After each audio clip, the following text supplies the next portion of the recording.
සත්‍යාගාරය.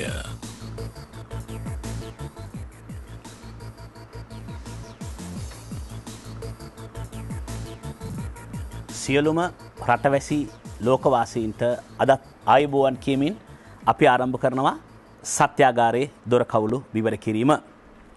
මීට දශක ගණනාවකට කලින් එක් කුඩා දරුවෙක් හිටියා. මේ දරුව හැදී වැඩුණේ ටික දවසක් තමන්ගේ නැන්දනිය ළඟ. ඔහුගේ මව ගුරුවරියක්. ඔහුගේ පියා විදුහල්පතිවරියෙක්. මේක බොහොම දිගු ඈත කාලේ කතාවක්. මේ දරුවගේ කේන්දරයේ සටහන් වී තිබුණා කියලා කතාවක් තියෙනවා කවදා හෝ අගමැති තනතුර පවා ලබන්නට පුළුවන් බව. දවසක් අර විදුහල්පතිතුමා ඒ කියන්නේ අර දරුවගේ පියා දරුවා බලන්න අර නිවසට යනකොට මේ කුඩා දරුවා බිමේ දෙගෙන පාන් කෑලි වගේක් ආහාරයට ගනිමින් හිටියා. ඒ දුරු තාත්තා දරුවා වඩා ගත්තලු. කවුද මේ අපේ අගමැතිතුමාට පාන් කෑලි දුන්නේ කියලා අහන ගමන් දරුවා ආදරෙන් සිප ගත්තලු. සත්‍යාගාරයේ කිසි දවසක කේන්දර විශ්වාස කරන්නේ. සත්‍යාගාරයේ දේශපාලනය දිහා බලාගෙන ඉන්නවා. අප ලද තොරතුරු සත්‍ය නම් ඒ දරුවා තමයි අද වැඩුණු මිනිසෙකු වී රට දන්නා දේශපාලක වී සිටින සත්වෙනි සත්‍යාගාරයේ මා ඉදිරියේ අසුන්ගෙන සිටින්නේ. ඒ විපක්ෂ නායක නිමල් සිරිපාල්ද සිල්වා මැතිතුමා. ඔබතුමාට ආයුබෝවන්. ආයුබෝවන්. මා කිව්ව කාරණාව ඇත්තක්ද? අහලා තියෙන හැම දෙයක්. මාත්. ඔබට මතක නැහැ හැබැයි. මට මතක නැහැ. ඔබතුමාගේ සම්පූර්ණ නම නිලෙත්ති නිමල් සිරිපාල්ද සිල්වා. මම දන්නවා ගම කියලා ඇහුවාම ගම් ගොඩක් කියයි. ඒත් මම කැමති ඔබතුමායි ගම අහගන්න. කඳ නැහැ. බදුල්ල දිස්ත්‍රික්කය. බදුල්ල දිස්ත්‍රික්කේ. ඔබතුමාගේ දැන් වයස? වයස නම් බොහොම වැඩි. සාමාන්‍යයෙන් කාන්තාව තමයි වයස හංගන්නේ. ඔබතුමා ඇත්තටම අකමැද්ද වයස කියන්නේ? නෑ. වයස අවුරුදු 70ක්. වයස අවුරුදු 70යි. ඔබතුමාගේ පාසල හෝ විශ්වවිද්‍යාලය? මම පාසල් ගණනාවක අධ්‍යාපනය ලැබුවා. මොකද මගේ මවත් පියත් දෙදෙනාම පාසල් ගුරුවරුන් නිසා මං හිතන්නේ මම හෝඩියේ පන්තියේ ඉඳන්ම මගේ මව සහ පියා බදුල්ල දිස්ත්‍රික්කේ පාසල් 22ක සේවය කළා තියෙනවා. ඔව්. ඉතින් හැම වෙලාවෙම මාරු වෙලා යන අවස්ථාවේදී පාසලෙන් පාසලට ගියා. අවසානයේදී මගේ පියා මුල්ලේගම කියන්නේ බදුල්ල දිස්ත්‍රික්කයේ අවසාන කොනේ තියෙන මුල්ලේගම ආදිවාසීන් ජීවත් වූ ගම්මානයක තිබුණු පාසලකට මාරුවීමක් ලැබුණා. මොකද මගේ පියාට ඒ මාරුවීම ලැබුණේ දඬුවමක් හැටියට. මහවෙන් හැරලා අර වැඩි ගම්මානේ ගාවින් බිබිල යන පාරේ. අන්න හරි. ඉතින් ඒ අවස්ථාවේදී මම ඒ ඉස්කෝලේත් ඉගෙන ගත්තා 4 වෙනි පන්තියේ. ඉගෙනගෙන ඊට පස්සේ මගේ පියා කල්පනා කරා දැන් මේ ඉස්කෝලේ ඉගෙනගෙන හරියන්නේ නැහැ. ඒ නිසා මාව බදුල්ල ධර්මදූත විද්‍යාලයට ඇතුළත් කරා. හරි. ඉතින් 5 පන්තියේ ඉඳන් මම අතරමැද්දේ ප්‍රශ්නයක් අහනවා. ඔය මුල්ලේගම ඉස්කෝලේ අර රඹකැන්වේ ජලාශයට යට වුණානේ. ඔව්. ඔබතුමා තමයි ඒක හදන්නේ. ඔව්. ඒ වෙලාවේ දුකක් හිතුණා. ඔව් එක්තරා ආකාරයක දුකක් හිතුණා. නමුත් අපි ඔවුන් වෙනුවෙන් විකල්ප ඉඩම් අපි ලබා දුන්නා. විකල්ප වාසස්ථාන ලබා දුන්නා. ඉතින් සංවර්ධනයේදී සමහර විට අපි ආදරය කරන දේවල් නැති වෙනවා. ඒත් එක්කම අලුත් සංස්කෘතියක් බිහි වෙනවා. මම අතරමැද්දේ අමුතු ප්‍රශ්න අහයි අද ඔබතුමාගේ මේ වැඩසටහනේදී. ධර්මදූතයේදී ඔබතුමා ක්‍රීඩකයෙක්. ඔව් මම ධර්මදූත විද්‍යාලයේ ක්‍රිකට් කණ්ඩායමේ පාපන්දු කණ්ඩායමේ හොකී කණ්ඩායමේ ක්‍රීඩා කරා. ඒ වගේම මම ප්‍රධාන ශිෂ්‍ය නායකයා වෙලා හිටියා. එමෙන්ම ඌව තරුණ බෞද්ධ සමිතිය මගින් පවත්වනු ලබන අන්තර් පාඨශාලීය සහ ඌව පළාතේ කතික තරඟයෙන් රම්පදක් අඳිනා ගත්තා. අපි අතරමැද්දේ ආයෙත් පනිමු. අපි දැන් අම්මයි තාත්තයි ගැන කිව්වනේ. මේකේ නම් දෙක තියෙනවා. නමුත් ප්‍රේක්ෂකාගාරය සඳහා අපි නම් දෙක කියමු. අම්මගේ නමයි තාත්තගේ නමයි. ඔව්. අම්මගේ නම හෙන්නායක මුදියන්සේලාගේ ලීලාවතී පොඩිමැණිකේ. තාත්තගේ නම නිලෙත්ති නමානියල්ද සිල්වා. ඔබට අපූර්ව ගුරුවරයෙක් හම් වෙනවා නාලන්දේදී. නෑ. ධර්මදූතයේදී. ඔව්. ඔහු තමයි ඔබ නාලන්දේට ගියේ. ඔව්. ඒ තමයි සෝමපාල ගුරුතුමා. ඒ කියන්නේ අපේ ක්‍රීඩා භාරව හිටපු ගුරුතුමා. මොකද මම විශේෂයෙන්ම බදුල්ල ධර්මදූත විද්‍යාලයේ විද්‍යාංශ ඉගෙනගෙන ඒ වෙලාවේදී විද්‍යා අංශයෙන් මම සමත් වුණායින් පස්සේ මට උසස් අධ්‍යාපනය සඳහා විද්‍යාලයක් අවශ්‍ය වුණා. ඊට පස්සේ තමයි නාලන්දේට වනාතමුලේ නැවතිලා. ඔව්. නාලන්දේට ඉන්න ගමන් විවාද කණ්ඩායම නායකයලා කොළඹදී පාඩම් කරන්න මා දන්නා තරමට පුට්සයිකලේ කෙනවා මහජන පුස්තකාලයට. ඔබතුමාගේ බිරිඳ කාමන් අයිරාංගනිද සිල්වා. ඔබතුමාගේ දරුවන් මට දරුවෙක් ඉන්නවා මනේකා ගායන්තිද සිල්වා. ඇය දැනට එංගලන්තයේ බ්‍රිස්ටල් විශ්වවිද්‍යාලයේ ජාන විද්‍යාංශයේ පරීක්ෂණ කණ්ඩායමක සාමාජික හැට කටයුතු කරනවා. ඇය ජාන විද්‍යාවෙන් PhD උපාධිය දිනාගෙන තියෙනවා. ඒ කියන්නේ ආචාර්ය උපාධි දිනාගත්ත දුවෙක් ඉන්න දේශපාලකයෙක්. සාමාන්‍යයෙන් මම දන්න තරමට ලංකාවේ දේශපාලකයන්ගේ පොලිස් නිලධාරීන්ගේ හමුදා නිලධාරීන්ගේ දරුවන් මේ වාගේ මේ ශාස්ත්‍රීය අධ්‍යාපන ලබනවා ටිකක් අඩුයි. ඒක ඔබතුමාගේ වාසනාවක් කියලා මම විශ්වාස කරනවා. අනිවාර්යයෙන්ම. මම අහන්නේ මේක වෙනස් ප්‍රශ්නයක්. ලංකාවේ කලාකාරයෝ දිහා, ලේඛකයෝ දිහා, සාහිත්‍යකාරයෝ දිහා, ප්‍රසිද්ධ දේශපාලනඥයෝ දිහා, ප්‍රසිද්ධ පුද්ගලයෝ දිහා බලන් ඉඳලා සමාජයේ චරිතේ පූර්වාදර්ශයක් කරගන්න. විපක්ෂ නායකතුමනි බොහෝ අයගේ හැබැයි පෞල් සංස්ථා බිඳ වැටලා. මං අහන්නේ ඔබෙන් මේ පිළිබඳ ඔබට සංස්කෘතික කියවීමක් තියෙනවද මොකද්ද මේ වෙන්නේ කියන එක සම්බන්ධව? කලාකරුවන්ගේ, සාහිත්‍යකරුවන්ගේ, ප්‍රසිද්ධ පුද්ගලයන්ගේ ඔවුන් පරමාදර්ශ කරගන්නවා සාමාන්‍ය මිනිස්සු. ඔවුන් තමයි අවවාද අනුශාසනා මේ ජීවිතවල ගන්න. ඔබේ සංස්කෘතික කියවීම මොකද්ද මේ සම්බන්ධයෙන්? මං හිතන්නේ ඒක සමාජ පරිණාමයේ කොටසක් හැටියට මම දකින්නේ. මොකද ඔබ ගත්තොත් ඈත අතීතයත් ඈත සමාජය දිහා බැලුවොත් එහෙම අපේ සමාජයේ පෞල් සංස්ථාව බොහොම ශක්තිමත්ව තිබුණා. අපේ ගැමි සංස්කෘතිය තුළ ඒක තිබුණා.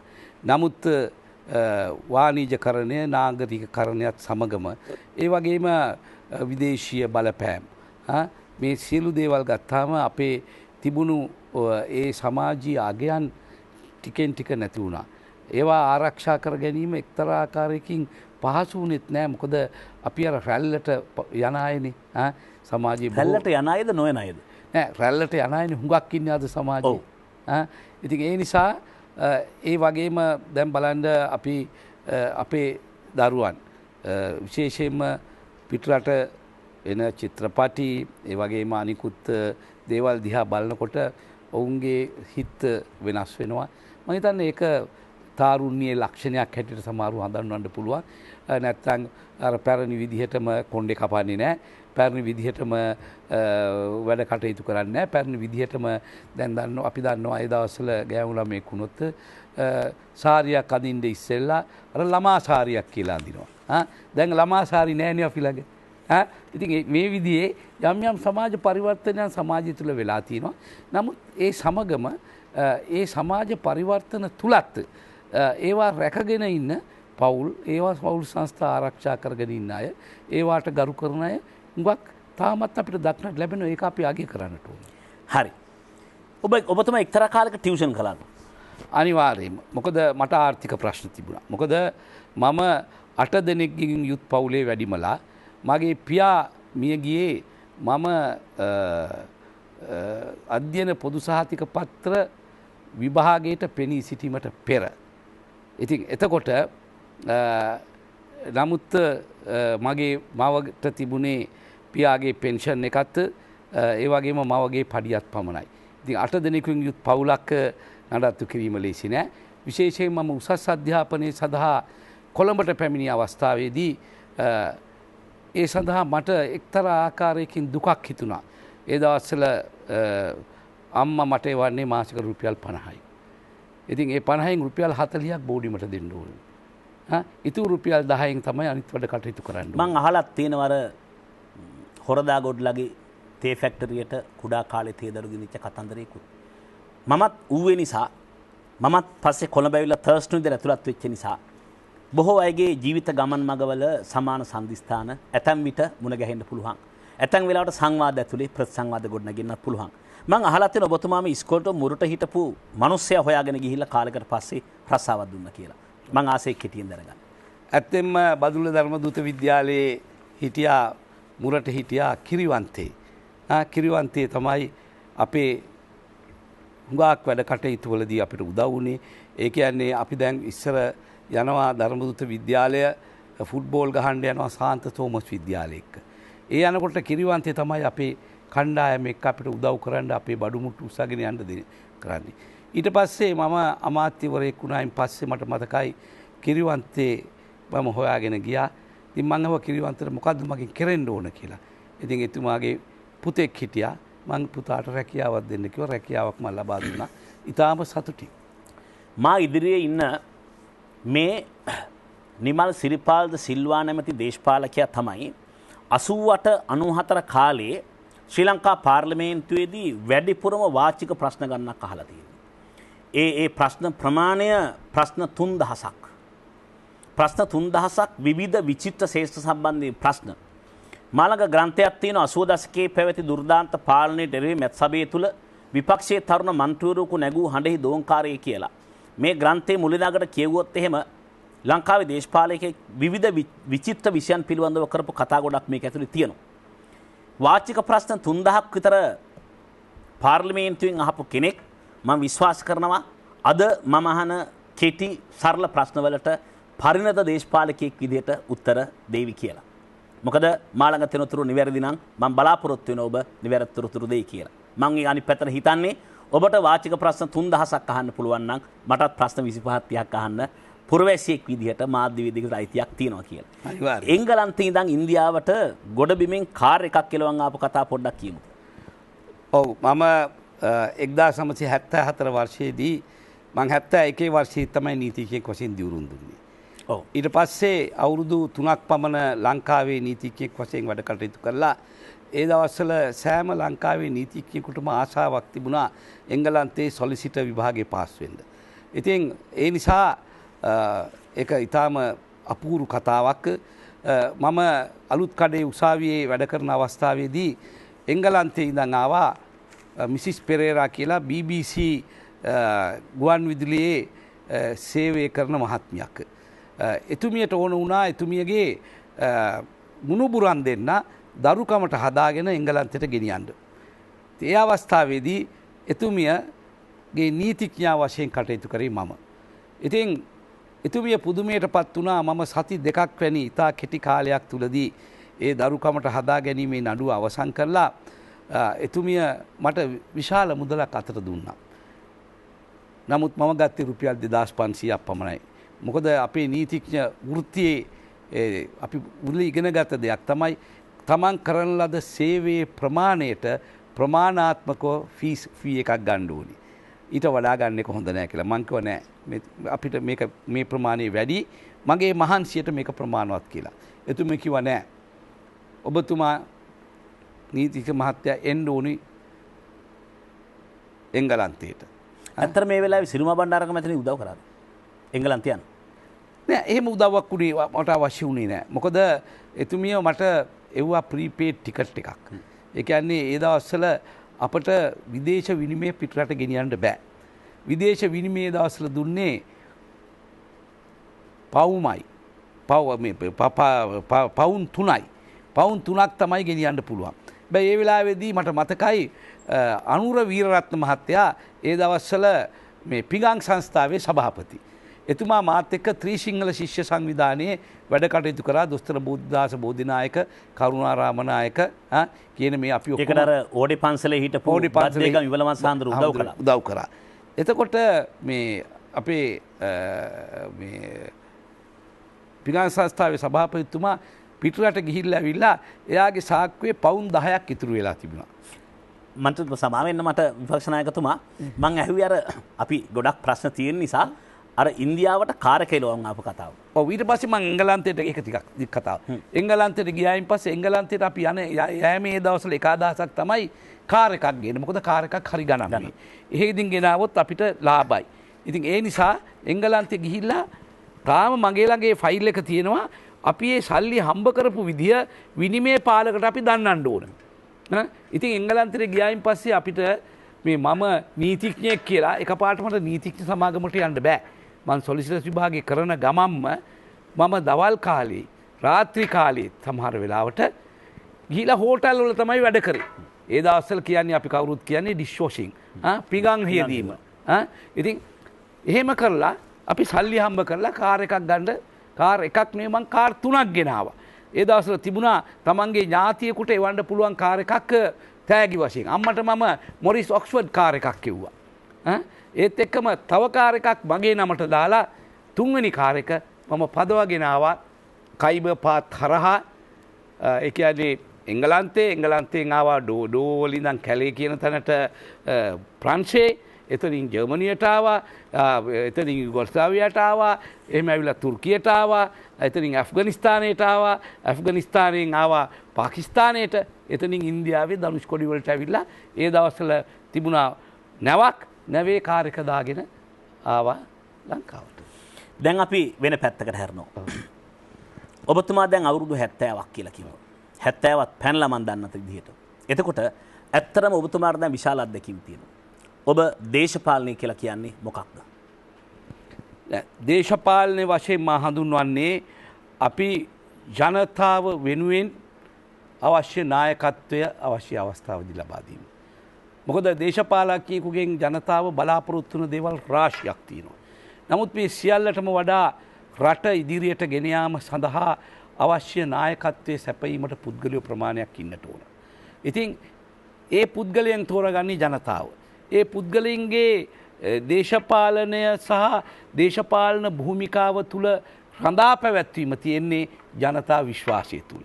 එහෙමනම් ජනතාවගේ විශ්වාසය දිනා ගනිමින් ඒ විශ්වාසය බොඳ කරගන්නේ නැතුව අපේ වැඩ කටයුතු ඉදිරියට ගෙන යාම තුළින් තමයි අපට මේ කර්තව්‍ය ඉටු කරන්න පුළුවන් වෙන්නේ. මම දන්නවා නීතිඥයෙක් විදිහට මම මේ ඇතම් ප්‍රශ්න අහද්දී ඊළඟට මං ඉන්නේ කොතෙන්ටද කියලා ඔබතුමාට මං ගැන විනිශ්චයක් තියෙනවා. මං ඒක දැනගෙනයි මේ ප්‍රශ්න අහන්නේ.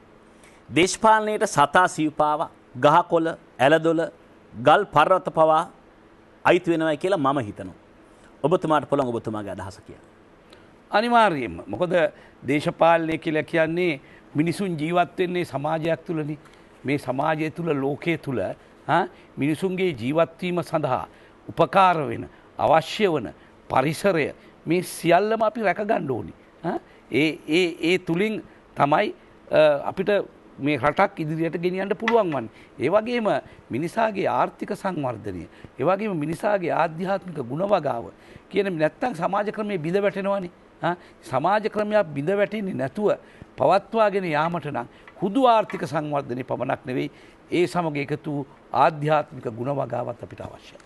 ඔබතුමා පරිසරය ගැන කොහොම මම මතක් වුණේ නිමල් මැතිසබේ රණහඬ කියන කෘතියේ ඔබතුමා ඊටාම අපූර්ව විදිහට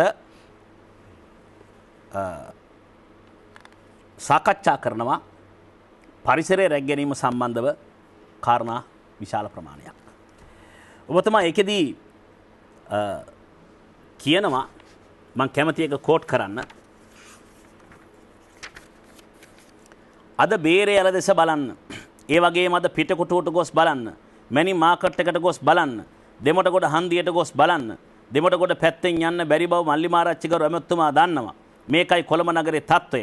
අපි පරිසරයේ පිළිබඳ විශාල අධිකාරීන් වලට කෝටි ගණන් මුදල් සැපයුවත් අපිට දෙමොටගොඩ ප්‍රදේශයේ කොළඹ පරිසරයේ ගොඩනගන්න බැරි වුණා මිලියන ගණනක් වියදම් කළ විශාල විචිත්‍ර දේශනයක් කරන ඔබතුමා. පරිසරය රැක ගැනීම සම්බන්ධ. ඒ කියන්නේ ඔබතුමා පිළිගන්නවා පරිසරය සහ දේශපාලන වෙන් කරන්න බෑ කියලා.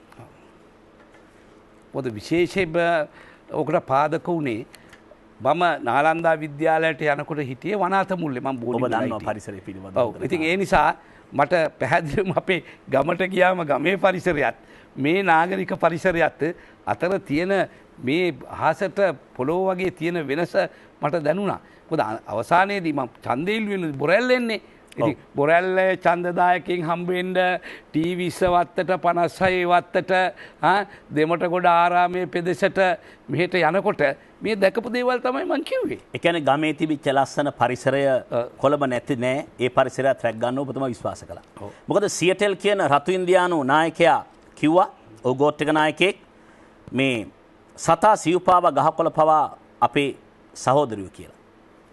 දැන් මගේ ඊළඟ ප්‍රශ්නේ, එහෙනම් ඇයි ඔබතුමා මහමැතිවරණේ කාලේ ඔබතුමාත් යනවා බදුල්ල පාරේ මාත් යනවා බෙලිහොල්ලෝයේ පහුවෙන තැන ඉඳලා වියලුව පහුවෙනකම් පස්සර දක්වාම දකින කඳු ගැටවල තියෙන හැම කළු ගලකම මම දැකලා තියෙනවා නිමල් කියලා ගහලා තියෙනවා. පරිසරයේ කැත කරලා තියෙනවා. නායක නිමල් කියලා ගහලා තියෙනවා. දැන් මේකට විහිළු කර කොල්ල පස්සේ ඔබතුමාත් දැකලා ඇති ඇයන්නක් දාලා හාත්සියට ලක් කරලා තුනේ මේ කාරණාව. ඒක වෙනම කතාවක්. කොහොම වුණත් පරිසර හිතවාදී දේශපාලනය කරපු ඔබ ඇයි මේ ගමේ පරිසරය විනාශ කරන්නේ? නෑ මේකයි. මේක තමයි මනාප ක්‍රමයේ තියෙන වැරද්ද. ඒ නිසා තමයි මන්ත්‍රීතුමා සමාවෙන්න. මනාප ක්‍රමේ වැරද්ද කියලා ඔබතුමා වාගේ පරණද දේශපාලනික දැක්කම මම ඇත්තටම විචිත්‍ර කතන්දර ගොඩක් මේකේ තියෙනවා පරිසරය ගැන.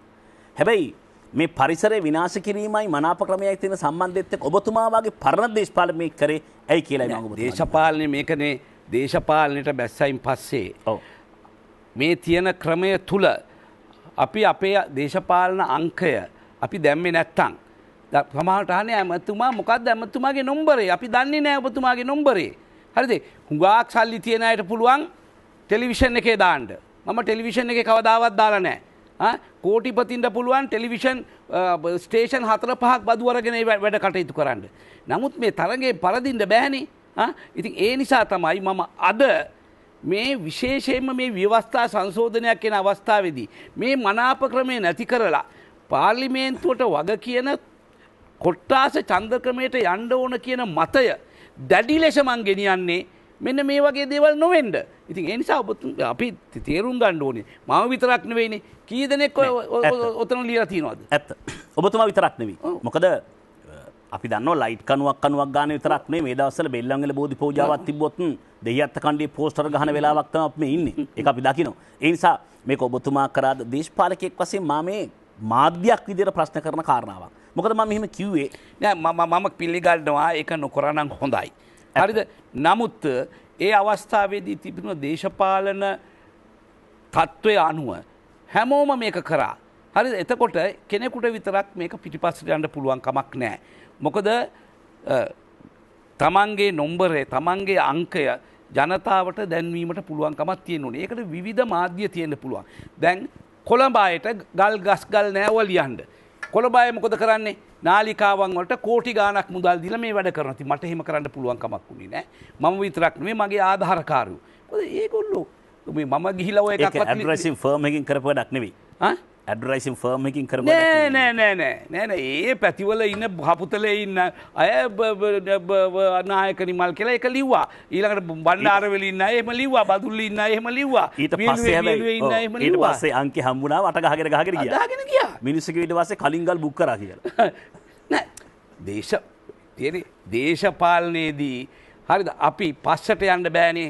දේශපාලනයේදී මොකද තියෙන ක්‍රමය තුල සටන් කරන්න දන්නේ නැත්තම් තමන්ගේ චේතනාවල් කොච්චර හොඳ වුණත් තමන් කොච්චර වැඩ කරත් තමන්ගේ අංකය ජනතාවට දෙන්න බැරුණොත් ඡන්දයෙන් පරදිනවනේ. ඇත්තටම මම මේ ප්‍රශ්නේ ඇහුවේ දැන් මම ඔබතුමා ටියුෂන් කරා කිව්වනේ. දැන් ටියුෂන් ගුරුවරයෙක් විදිහට විතරක් නෙමෙයි මේ රටේ ලක්ෂ 3ක් විතර මේ වෘත්තියත් එක්ක යැපෙන ඉන්නවා. නමුත් පෝස්ටරයක් ගැහුවාම මෙන්න මේ පනත පාදද ආඥා පනත යටතේ 2.1 සහ 2.3 කොටස් වලින් ඊට පස්සේ මැතිවරණයේදී නම් 1981 අංක 1 දරන පාර්ලිමේන්තු මැතිවරණ පනතේ 74.1 ආ වරද හඳුන්වා දෙනවා දඬුවම තියෙනවා 74.2 යටතේ. දැන් මේ 1981 අංක 1 දරන පාර්ලිමේන්තු මැතිවරණ පනත මේ තියෙන්නේ පාදද ආඥා පනත. මේ පනත් දෙක යටතේම එය වරදක් සහ දඬුවම් ලැබිය කාරණාවක් වශයෙන් තියෙනවා. මම ඇත්තටම ප්‍රශ්න කළේ ඒක පිරිත් පින්කමකට වෙසක් කුඩුවක් ගහද්දි පෝස්ටරයක් ගහන අය පොලිසියෙන් අල්ලන් ගිහලා මේ 52 පෙන්ලා හිර කරන අවස්ථා ඕනතරම් තියෙනවා. අපි දැකලා නැහැ ලංකාවේ කිසිම දේශපාලකයෙක් එහෙම හිර කරනවා. මම ඇත්තට මේ ප්‍රශ්නේ ඇහුවේ නීතිඥයෙක් ලෙස ඔබ මේ 52ම උල්ලංඝනය කරලා තියෙන බව දැන් පිළිගත්තා. මම විතරක් නෙමෙයි මේ ඒ විතරක් නෙමෙයිනේ ඒ දවස්වල මැතිවරණ කොමසාරිස්වරයා වුණත් යම් කාලයක් පෝස්ටර් ගහන්න ඉඩ දෙනවා. හරිද? මේක ප්‍රායෝගික දේශපාලනය. හරිද? ඒ කියන්නේ දැන් කොයි මට පෙන්වන්න එක දේශපාලකයෙක් පෝස්ටරයක් ගහපු නැති මේ රටේ. එහෙමනම් මේ පාර්ලිමේන්තුවට ආපු ඔක්කොම മന്ത്രിවරු 225 දෙනාම ගෙනියන්න ඕන උසාවි වලට. ඉතින් ඒ නිසා මේ ඇත්ත වශයෙන්ම මේ ක්‍රමය තුල තමන්ගේ නම්බරේ දැනගන්න අපි විවිධාකාරයෙන් වැඩ කටයුතු කරපු එක ඇත්ත. ඉතින් මේක මං විතරක් කරපු දෙයක් නෙවෙයිනේ. ඊටවත් මං ඔබතුමා මං සංකේතයක් වශයෙන් ගන්නවා මිසක් මේක මේ පෞද්ගලික මට ඒ සංවාදෙදි හෙලි කර ගන්න ඕන ඔබ ඇතුළු ලංකාවේ දේශපාලන ක්‍රියාදාරයන්ගේ ස්වභාවය පුරවැසියෝ දැනගන්න ඕන. ඒකයි මේ කරන්න හදන්නේ. නෑ නෑ එහෙම නෙවෙයි. ඒක වැරදි. මොකද දැන් ඔය පෝස්ටර් ගහන කලාව, ඔය පෝස්ටර් ගැහිල්ල කොයි කාලේ ඉඳන් තිබුණාද? එක්සත් ජාතික පක්ෂයත් ගැහුවා. දැන් ඔය හරින් ප්‍රනාන්දු මහත්තයා කොච්චර පෝස්ටර් ගහලා තියෙනවද? හරිද? ඉතින් එතකොට අද ඒක එක්තරා ආකාරයක දේශපාලන කලාවක් බවට පත් වෙලා තියෙනවා. පක්ෂ නායකතුමනි. ඔව් ඉතින් මේක අහන්නකෝ. ඉතින් දැන් ඔය කියන ඒවා ඔය කියන ආකාරයට නීති රීති ක්‍රියාත්මක කරන්නට ගියොත් එහෙම ඉතින් ඔක්කොම දේශපාලඥයෝ හිර යන්න ඕනේ. ඉතින් මේක නෙවෙයි මේකේ හරයේ තියෙන්නේ. හරි. අපි හොයා ගන්න ඕනි වඩා හොඳ දේශපාලන ක්‍රමවේදයක්. ජේ.ආර්. ජයවර්ධන මහත්තයා හදපු මේ බහුභූත මනාප ක්‍රමය. ඇයි ඒකාධිපති ජනාධිපති ක්‍රමය? ඔව් ජනාධිපති ක්‍රමය. ඒකනේ දැන් අපි එකතු වෙලා බලන්නේ මේක නැති කරලා ඒත් එක්සත් ජාතික පක්ෂයකට ඉඩ දෙන්නේ නැහැ. ඒකට කොක්ක දානවා. ජනතා විමුක්ති පෙරමුණ ඉඩ දෙන්නේ නැහැ. ඒකට කොක්ක දානවා. ඒ ඇයට ඕන අර පැරණි ක්‍රමෙම ගෙනියන්න. හොඳයි. ඔබතුමා ඉතාම දක්ෂ විදිහට වගත් එක සංවාද කරනවා. මම හරි කැමති එකට. මම මේ ප්‍රශ්නේ ඇහුවේ අතරම හේතුවක්. ඒකේ තමයි මිනිසුන් හඳුනා ගන්න ඕන මිනිසුන් කරන ප්‍රශ්නයත් විශ්වවිද්‍යාල අපිත් ඇහුවා. අපව පාලනය කරන්න දේශපාලකයන් විසින් හදන නීති ඔවුන් විසින්ම ඛණ්ඩනය කරනවා නම් උඹලා දාන නීති අපි මොකටද රකින්න කියලා මිනිස්සු ප්‍රශ්න කරන විශ්වවිද්‍යාලේ. මොකද ඒ නීති ඔවුන් උල්ලංඝනය කරද්දී අපි මොකටද මේක රකින්නේ කියලා. තව පැත්තක් තියෙනවා. උසාවියේදී සාමාන්‍ය පුරවැසියෙකුට කියන්න පුළුවන් කමක් නැහැ. අර මහත්තයාත් කෙහෙල්කයන් කැපුවා, මේ මහත්තයාත් කැපුවා, අරයත් කැපුවා, ඉතින් මාත් කැපුවයි මට විතරක් කියලා. ඒක තමයි උසාවියේ සාමාන්‍ය ස්වරූපය. හොඳයි. මං ආපහු ඔබතුමත් එක්ක ඊළඟ කොටසට එනවා. අපි දන්නවා සාමාන්‍යයෙන් කිසියම් පුද්ගලයෙකුට උපහාර දක්වන්නේ ඒ පුද්ගලයා සමාජයට සුළු සේවයක් කරමින්. ඒක කරන්න වෙනත් පිරිසක්. පසුගිය කාලේ අපි දැක්කා දේශපාලන සංස්කෘතියක් බිහි වුණා. හැම එකටම තමන්ගේ නම දාගන්නවා. ඒක ඇත්තක්. වරායටත් තමන්ගේ නම, ගුවන් තොටුපළට තමන්ගේ නම, නාට්‍ය රංගවලට තමන්ගේ නම, මේ විදිහට ඔක්කොටම තමන්ගේ නම දාගන්නවා. තමන්ම ගිහින් විවෘත කරනවා. අත්දැකීම් සහිත ජ්‍යෙෂ්ඨ දේශපාලනඥයෙක් හැටියට ඔබ කොහොමද මේ තත්ත්වය ඇත්තරම දකින්නේ? මම බදුල්ල දිස්ත්‍රික්කයේ කරපු දැවැන්ත සංවර්ධනය සහ ලංකාවේ හැමතැනම මට ලැබුණු සෑම අමාත්‍යාංශයම කරපු දැවැන්ත සංවර්ධනය ගැන මම හිතනවා ඔබතුමාත් දැනුවත් වෙලා ඇති. ඇත්තටම නමුත් බදුල්ල දිස්ත්‍රික්කයේ මා විසින් ශ්‍රවණාගාරයක් හැදුවා. ඒකට විතරයි ජනතා ඉල්ලීමක් මත මගේ නම දාලා තියෙන නිමල් සිරිපාල සිල්වා ශ්‍රවණාගාරය. ඒ ඇරෙන්න කිසිම පාරක් වෙන කිසිම ගොඩනැගිල්ලක් කිසි දෙයක් මගේ නමින් නම් කළා නැහැ. දැවැන්ත වැව්වමුණු හැදුවා. කිසි දෙයකට මගේ නම දාලා නැහැ. ඒ නිසා මම අද සතුටු වෙනවා. එහෙම නැතුව මගේ නමක් දාන්නේ නැතුව එවැනි විශාල සංවර්ධන ව්‍යාපෘතීන් රාශියක් දායාද කිරීමට හැකියවීම ගැන මං හිතන්නේ ජනතාවගේ හදවත් තුල තැම්පත් කරන නම තමයි තැම්පත් වෙන්නේ. ගහන බෝඩ් වලින් ජනතාවගේ හදවත් තුල යමක් තැම්පත් වෙන්නේ නැහැ. අර නිමල හරසර කියන ප්‍රෝග්‍රෑම් එකත් එහෙම එකක් නෙමෙයි ඔබතුමා කියන්නේ. නෑ මගේ 30 අවුරුදු දේශපාලන ජීවිතය වෙනුවෙන් මගේ දේශපාලන ජීවිතයේදී මං කරපු වැඩ කටයුතු අගය කරන්නට මාගේ දේශපාලන ආධාරකරුවන් ඒ වගේ මාගේ හිතවතුන් ඒ සියල්ල එකතු වෙලා තමයි නිමල හරසර කියලා වැඩසටහනක් කරේ. අවුරුදු 30ක මම විසින් කරන ලද දේශපාලන ක්‍රියාදාමය නැවත සිහිපත් කිරීම සඳහා. විපක්ෂ නායකතුමනි මම මේ කහන්නේ ඇත්තරම ලංකාවේ ඡන්දෙකදී උඩරට පහතරට කුල ජාති ආගම් මූලධර්ම වාදයන් පවා සමහර වේදිකාවට ගෙනවන අපෙන් දිලා ගැනීම සඳහා මේ ප්‍රකාශය කළේ විජේමු ලොකු බණ්ඩාර මහත්මයා.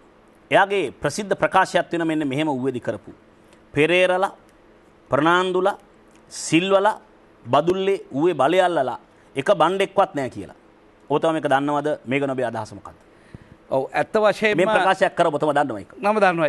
මොකද එතනදී එතුමා කල්පනා කරේ ඌව පළාතේ වැඩිපුර ඉන්නේ උඩරැටියන් නිසා උඩරැටියන්ගේ ඡන්ද ලබා ගැනීමට උඩරැටියෙකු ඉදිරිපත් කරමින් නැති. නමුත් මම භාගයක් උඩරට මම භාගයක් පහතරට. මගේ මව හෙන්නායක මුදියාසිලාගේ ලීලාවතී පොඩිමැණිකේ තාත්තා නිලෙත්ති නමානිල්ද සිල්වා ගම අහුංගල්ල අම්මා ඒ ගම කඳන.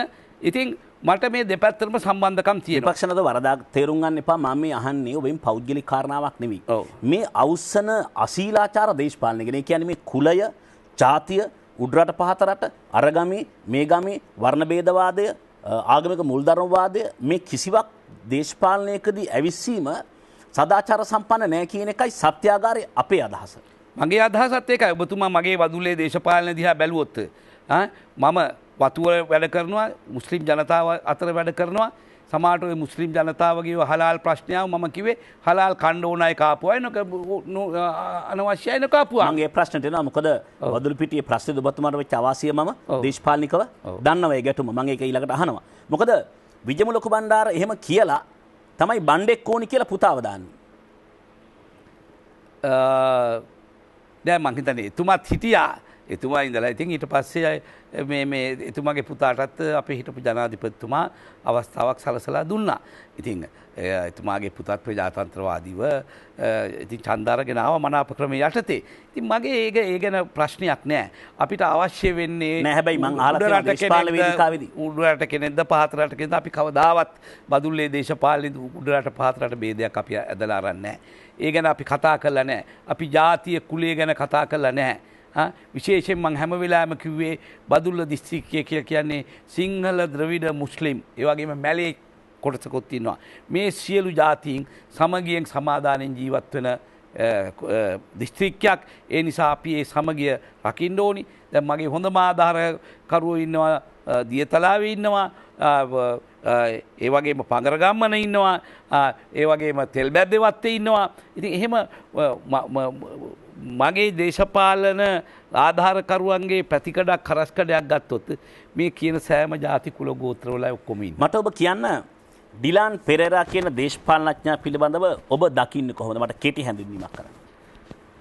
මම හිතන්නේ ඩිලාන් කියන්නේ බොහොම ජව සම්පන්න දේශපාලකයෙක්, තරුණ දේශපාලකයෙක්. හැබැයි සමහර අවස්ථාවකදී ටිකක් ඉක්මන් වැඩි. ඒකදර මැතිවරණ සමයේ ඩිලාන් පෙරේරාත් එක්ක බොහොම පෞද්ගලික කුණු ගොඩක් ඇදගෙන පත්තරවල ගිහිල්ලා දෙපැත්තටම අපි දන්නවා අර උඩ බලාගෙන කෙල ගැහුවාම වාගේ කාරණාවක් කරගත්තේ ඒ අපරණතකම හින්දාද? නෑ එහෙම ඉතින් අපි අපේ පක්ෂයේ දේශපාලකයන් ගැන අපි එහෙම ප්‍රසිද්ධියේ කතා කිරීම සුදුසු නෑ කියන එකයි මගේ හැඟීම. හැබැයි මිනිස්සු කියන කතන්දරයක් තමයි මේ අද්ද කුණු ගොඩේ ප්‍රතිඵලය තමයි දෙන්නම තමන්ගේ ආසන දෙක පරාද වෙච්ච කියලා. නෑ ඒක වැරදි. මොකද විශේෂයෙන්ම බලන්නට ඕන ඒ අවස්ථාවන්හිදී රටේ ඇති වෙලා තිබෙන දේශපාලන ප්‍රවණතාවයන් පිළිබඳව. ඒ වගේම ආසනවල තියෙන ඡන්ද සංයුතිය පිළිබඳව.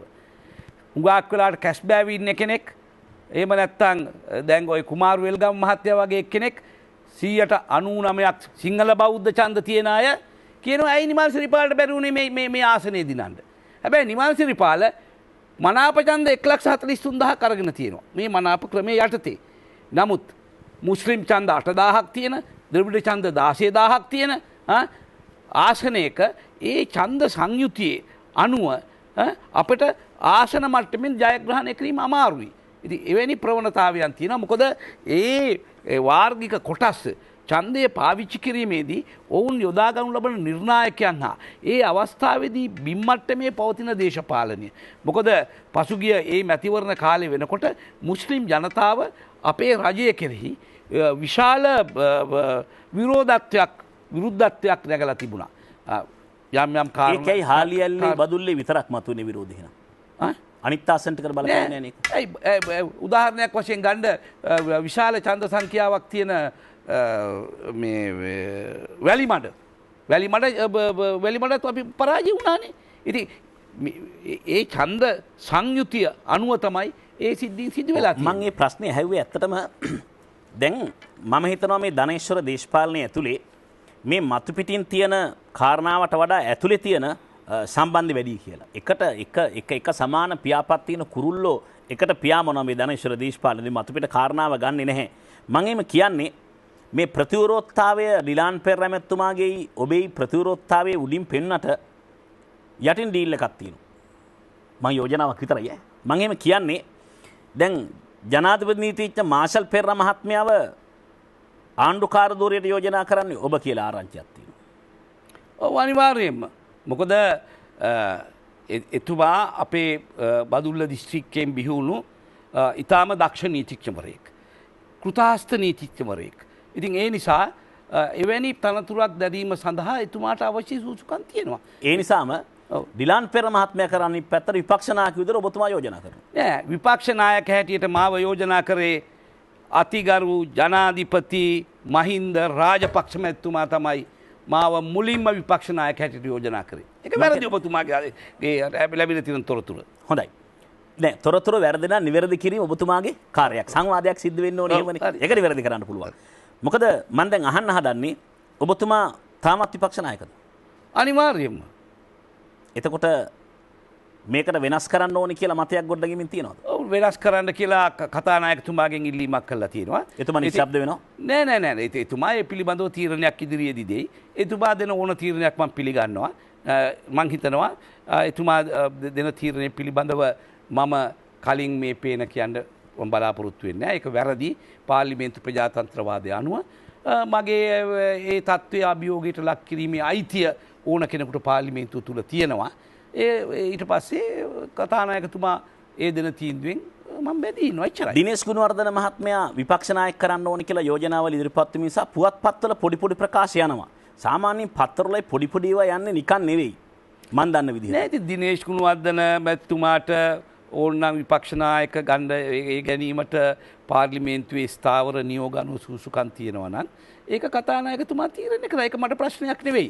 මොකද ඇත්තටම සත්‍යාගාරයේ ඇත්ත මේ sannivedana ප්‍රශ්නේ තමයි මේ කෙටි කාලයකට තියෙන ආණ්ඩුවේ ඔබතුමා විපක්ෂ නායක වුණාම ඒක වෙනස් කරලා තව එක්කෙනෙකුට දෙන්න වගේ යෝජනා කරන්න ඇයි මේ පරණත දේශපාලකයෝ මේ පොඩි ෂෝට් වෙලාවට මේ පොරකන්නේ ඇයි කියන එක පුරවැසියන්ට ප්‍රශ්නයක්. ඒක ඇත්ත ප්‍රශ්නයක්නේ. ඇයි මේ පොඩි කාලේ පොරකන්නේ කියලා. පුරවැසියෝ ඒක ඒ අයගෙන්ම අහන්න ඕනේ. ඒ කියන්නේ පොරකන අයගේ.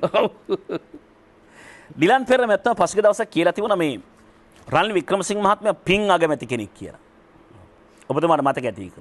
මට පත්තරේ කෝට් කරන්නත් පුළුවන් මම ළඟ පුවත්පත තියෙනවා. පින් අගමැති කෙනෙක් කියලා.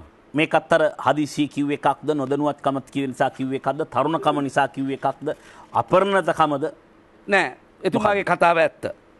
මොකක්ද පින් මොකද පින් අගමැතිකමක් කියලා කියන්නේ පරණ පිනකට ලැබුණා. මොකද පරණ පිනකට ලැබුණා කියලා කියන්නේ එතුමාට පාර්ලිමේන්තුවේ බහුතරයක් නැත.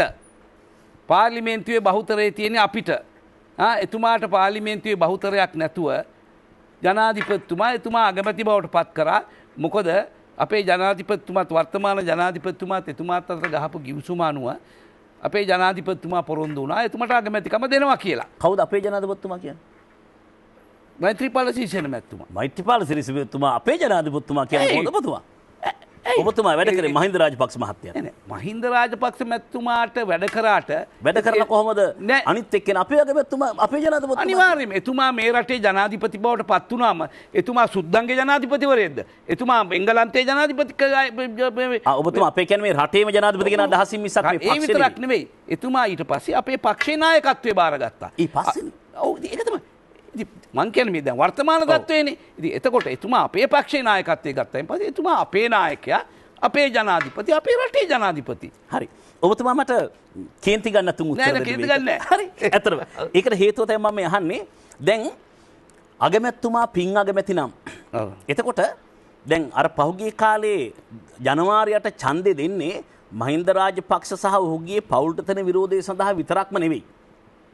ඒ ආණ්ඩුවේ බොහෝ මැතිමුතුරු තන විරෝධයක් ඒ ඡන්දය තුළ ප්‍රකාශයටපත් වෙනවා. ප්‍රකාශයටපත් වෙනවා. දැන් මෙහෙමනේ මම ප්‍රශ්න ඉවර කරනවා. මම ඉවර කරනවා. සමාවෙන්න. එතකොට එහෙමනම් ඔබතුමා විපක්ෂ නායක කෙනෙකුට කවුරු හරි කිව්වොත් මේ ඒකත් පින් විපක්ෂ නායකකමක් කියලා. නෑ. එහෙමනේ. දැන් අරක පින් වෙන්නයි නෑ මෙහෙමනේ උනේ. දැන් ඔබතුමා කරපු ඒ විශ්ලේෂණය ගැන අපි මෙහෙම කියන්න ඕනේ. මහින්ද රාජපක්ෂ ජනාධිපතිතුමාගේ පරාජයට හේතු මොකක්ද කියලා පිළිබඳව විවිධ දෘෂ්ටි කෝණයන්ගෙන් විවිධ අයට විවිධ දේවල් කියන්න පුළුවන්. නමුත් ජනතා හදවත් තුල එතුමාට මේ ඡන්ද 4,80,000ක් වගේ ප්‍රමාණයක් වෙනසක් වීමට හේතුව මොකක්ද කියන ගැන එක එක්කෙනා එක එක දේවල් කියනවා. සමහර අය කියනවා මුස්ලිම් ඡන්ද හම්බුන්නේ නැහැ. සමහර අය කියනවා උතුරේ ද්‍රවිඩ ඡන්ද විශාල ප්‍රමාණයක් වැටුණා. සමහර අය කියනවා යම් යම් පෞල්වාදයේ නිසා මේක වුණා. සමහර අය කියනවා මේක විදේශ බලපෑම් නිසා වුණා. මේ විදිහේ කාරණා රාශියක් කියනවා. දැන් මේක අපිට මේ කම්පියුටර් එකට දාලා මොන හරි කළා මේකට හරියටම හේතුව මේක කියලා කියන්න බෑනේ. ඉතින් මේ විවිධ කොහොම හරි නිසා එතුමා පරාජයටපත් වුණා. නමුත් දැන් අපේ ආණ්ඩු ක්‍රම ව්‍යවස්ථාව ගත්තොත් එහෙම ආණ්ඩු ක්‍රම ව්‍යවස්ථාව අනුව පාර්ලිමේන්තුවේ බහුතරය තියෙන එක්කෙනාට තමයි අගමැතිකම ලැබෙන්න ඕන. නමුත් ඒක අපි විපක්ෂයේ අපි ඒක අභියෝගයට ලක් කරේ නෑ. හරි. ඒක අපි අභියෝගයට ලක් කරේ නෑ. ඒක දන්නවා. ඒකම රටමත් දන්නවා. ඔව්. ඒ නිසා තමයි අර බ්ලාඩ් පෙරේරා මහත්තයා කිව්වේ පින් අගමැති කියලා. මොකද එතුමාට බහුතරයක් නැතුව එතන ඉන්න නිසා තමයි කිව්වේ එතුමා පිනට ඉන්නවා කියලා. එතකොට තමයි අර ප්‍රශ්නේ ආවේ පින් අගමැතිගේ ආණ්ඩුවේ දැන් ඇමද්දූර ගන්න ශ්‍රී ලංකාවක පොලිමේනෝ ගන්නවා. පින් අගමැතිගේ ආණ්ඩුවේ නෙවෙයි. එහෙනම් කාගේ ආණ්ඩුවේද? මේ රජය ජනාධිපතිතුමාගේ. එතුමා තමයි රාජ්‍ය නායකයා. එතුමා තමයි රාජ්‍ය නායකයා.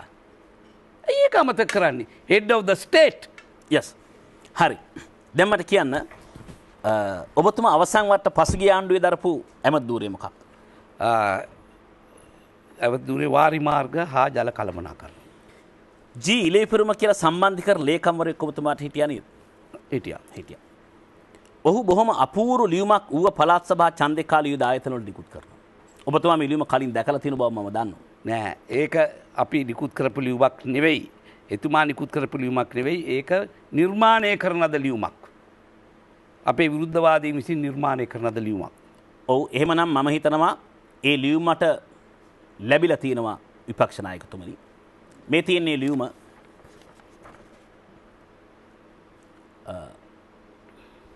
මෙන්න මේ ලේඛනයක විරුද්ධවාදී විසින් නිර්මාණය කළ බවට තමයි විපක්ෂ නායකතුමා කියන්නේ. මේකේ ලෙටර් එකේ තියෙන වාරි මාර්ග හා ජල සම්පත් කළමනාකරණ අමාත්‍යාංශය කියලා. ඉතින් ලෙටර් එක උඩ තරම් පුළුවන් ගන්න. හරි. ඒකේ තියෙන කාරණාව මම හැබැයි කියන්න ඕනේ මොකද මේක විවිධ ආයතන වලට ගිහිල්ලා තිබ්බ නිසා. එක ආයතනයකට නෙමෙයි මේක ගිහිල්ලා තිබුණේ. මොකද ආයතන කීපයකින් මේක ලැබිලා තිබුණා. ඔබ ශාඛාවෙන් රැකියා ස්ථානමාරු හෝ වෙනත් ප්‍රතිලාභ ලබා මෙවර මැතිවරණයේදී එක්සත් ජාතික පක්ෂයට හෝ ජනතා විමුක්ති පෙරමුණට සහභාගී වන අයගේ සහ ඒට අමතරව පක්ෂ දෙකට ක්‍රියාකාරී ලෙස සහභාගී වන අයගේ නාම ලේඛනය මේ කාර්යයට ලබා දෙන ලෙස මාගේ ගරු අමාත්‍යතුමාගේ උපදේශ පරිදි කාර්යයක් ඉල්ලා සිටිමි. මේක නිර්මාණය කරන ලියුමක් නම් නීතිඥයෙක් වශයෙන් ඇයි ඔබතුමා මේක මීට කලින් දැනගෙන මේකට ක්‍රියාමාර්ගයක් ගත්තේ නැත්තේ? ඕක නිර්මාණය දැන් මෙහෙම ඔය වගේ ලියුමක් හදලා හැමතැනටම යවුවයින් පස්සේ අපිට ඔයාට නඩු පවර ඉන්න මිනිස්සු හොයා ඉන්න වෙලාවක් නැහැ. ඊට වඩා වැදගත් රාජකාරී වැඩ කටයුතු රාශියක් අපිට තියෙනවා. දැන් මේ පත්තරවල තියෙන දේවල් මේ කරන අපහාස උපහාස ඕවට සිවිල් නීති අනුව නඩු පවරන්න ගියොත් අවුරුදු 15ක් නඩු කියන්න ඕනේ. මම දන්නවා නීතිඥයෙක් වශයෙන්. ඒක නිසා හොඳම දේ තියෙන්නේ මේවා ඉග්නෝ කරන එක. එමත්තුමනි මේක සිවිල් නීතිය නෙවෙයි මම හිතන්නේ මේක කූට ලේඛනයක්ද ඔබතුමා නීතිඥ මේක කූට ලේඛනයක් නෙවෙයි. කොහොමද ඔක හදපු එක්කන කවුද කියලා අපි කවුද දන්නේ? දැන් ඔබතුමා කියනවා දැන් වෙබ්සයිට්ස් තියෙනවා. වෙබ්සයිට් මේක වෙබ් එකේ නෑ මේක හන්නකො ඉතින් ඔබතුමා මං කියන දේ වෙබ්සයිට් එකක විවිධ දේවල් කියනවා. පුළුවන් දේවල්ට නඩු දාන්න මේක හදපු මිනිහා හොයාගන්න අපි දන්නවද? ඉතින් මේක කොතනින් ආවද කියලා අපි දන්නවද? මේ විදිහේ ලෙටර් හෙඩ්ස් ඕන තරම් ගන්න පුළුවන්. ලෙටර් හෙඩ් එකක් පන්න ගන්න පුළුවන්. ලෙටර් හෙඩ් එකක් අරගෙන මොකක් හරි ගහලා මේක යවලා මේක පෙන්වුවයින් පස්සේ කියනවා කොහොමද අපි මේක හදපු එක්කෙනා අපි හොයාගන්නේ? විපක්ෂ නායකතුමනි අන්තර්ජාලය සහ ඒ ආශ්‍රිත දේවල් සම්බන්ධයෙන් නීතිමය ක්‍රියාමාර්ග ගැනීමේ ගැටලුවක් තියෙනවා තමයි. හැබැයි අමාත්‍යංශක ඇමතිවරයෙක්ගේ ලෙටර් හෙඩ් එකක් කූට ලේඛනයක් වශයෙන් පාවිච්චි කරාම මේක කූට ලේඛනයක් නම් අමාත්‍යංශ ලෙටර් හෙඩ් එක තියෙනවා ඒකේ කොළඹ 10 කියලා ගහලා තියෙනවා අස්සම් කරලා තියෙනවා ජී ඉලේපිරුම් වාරි මාර්ග හා ජලසම්පත් කළමනාකරණ අමාත්‍යම සම්බන්ධ කර ලේකම් කියලා මේක බරපතල සිදුවීමක් අඩු ගානේ පොඩි ක්‍රියාමාර්ගයක්වත් ගත්තේ නැති ඉලේපිරුම මහත්තයා ඉතා පැහැදිලිව ඒක එතුමාගේ අස්සනත් නෙවෙයි එතුමා විසින් කරන ද ලේඛනිකුත් කියලා හැම තැනටම ප්‍රකාශයට පත් කරා පත්තරවලටත් දුන්නා. ඔබතුමා බලන්න ඒ දවස්වල පත්තර අරගෙන. හොඳයි. ඊළඟ ප්‍රශ්නේ. ඇත්තට මොකද්ද විපක්ෂ නායකතුමා ජාතික ආණ්ඩුවක් කියලා කියන්නේ? ජාතික ආණ්ඩුව පිළිබඳව විවිධ සංකල්ප තියෙනවා. ඒ කියන්නේ හරිනම් නියමාකාරයක ජාතික ආණ්ඩුවක් නම් මුළු රටේම විපක්ෂයේ නියෝජනය කරන සියලු දේශපාලන පක්ෂ එතන ඉන්න ඕනි. නමුත් සමහර අය කියනවා මේවා යම් යම් ආකාරයේ සහයෝගිතා ආණ්ඩු විවිධ දේවල් කියන්න පුළුවන්. නමුත් දැන් ඔබතුමා අහන්නේ මේ දැන් තියෙන ආණ්ඩුව. දැන් මං කියන්නේ ජාතික ආණ්ඩුවක් කියලා අදහස් කරන එකයි. මොකද ජාතික ආණ්ඩුවක් කියලා අපි දන්නවා අහලා තියෙන්නේ රටේ විශාල ව්‍යසනයක් හෝ බරපතල ජාතික ආරක්ෂාව සම්බන්ධයෙන් වයි ගැටලුවක් කෙනෙකුට තමන්ගේ පක්ෂ න්‍යාය පත්‍රයේ පසකින් තියලා සියලු සුළු සහ මහා පක්ෂ එකතු වෙලා හදන අර එන ප්‍රධාන අභියෝගයට මුහුණ දීම සඳහා හදන්නා වූ ඒකාබද්ධ ආණ්ඩුවටයි ජාතික ආණ්ඩුවක් කියන්නේ කියන එක සාමාන්‍ය නිර්වචනය. ඕක දේශපාලන විද්‍යාවක් කොහෙවත් කියවෙන්නේ නැහැ. හැබැයි මේ තියෙන ආණ්ඩුවට ජාතික ආණ්ඩුවක් කියනවනේ. මං ඒකයි ප්‍රශ්නේ ඇහුවේ. මේ තියෙන ආණ්ඩුවට දැන් විපක්ෂය කිව්වොත් විපක්ෂ උපහාසයෙන් උසුළුවෙන් විවිධ දේවල් කියනවා. සමහර අය කියනවා මේක ජාතික ආණ්ඩුවක් කියලා. සමහර අය කියනවා මේක සහයෝගිතා ආණ්ඩුවක් කියලා. නමුත් මේ ආණ්ඩුව සමහර අය කියනවා ශ්‍රී ලංකේ UMP ගේ හවුල් ආණ්ඩුවක් කියලා. නෑ ශ්‍රී ලංකා UMP හවුල් ආණ්ඩුවක් කියලා ඉතින් සමහර අයට කියන්න පුළුවන්. මොකද එතන අපේ අයත් මතිකම් කරන නිසා. නමුත් මේ ආණ්ඩුව මෙවැනි අපේ ශ්‍රී ලංකා නිදහස් පක්ෂයේ මන්ත්‍රීවරු සංඛ්‍යාවක මේ ආණ්ඩුවේ ඇමතිකම් ගත්තේ කාරණා දෙකක් සඳහා. එකක් තමයි අපට මේ රටට ඔබතුමා ඔය කියපු ඔය මනාප පොරය අවසන් කරලා මැතිවරණ කොට්ටාශයකට වග කියන මන්ත්‍රීවරයෙක් පත්කිරීම සඳහා අවශ්‍ය වන ව්‍යවස්ථා සංශෝධනය. ඒ වගේම අපේ චන්ද්‍රිකා නැතිනිය එදා කිව්වා මේ අපි විධායක ජනාධිපති ධූරය අහෝසි කරනවා කියලා. මහින්ද රාජපක්ෂ ජනාධිපති මැතිතුමා කිව්වා.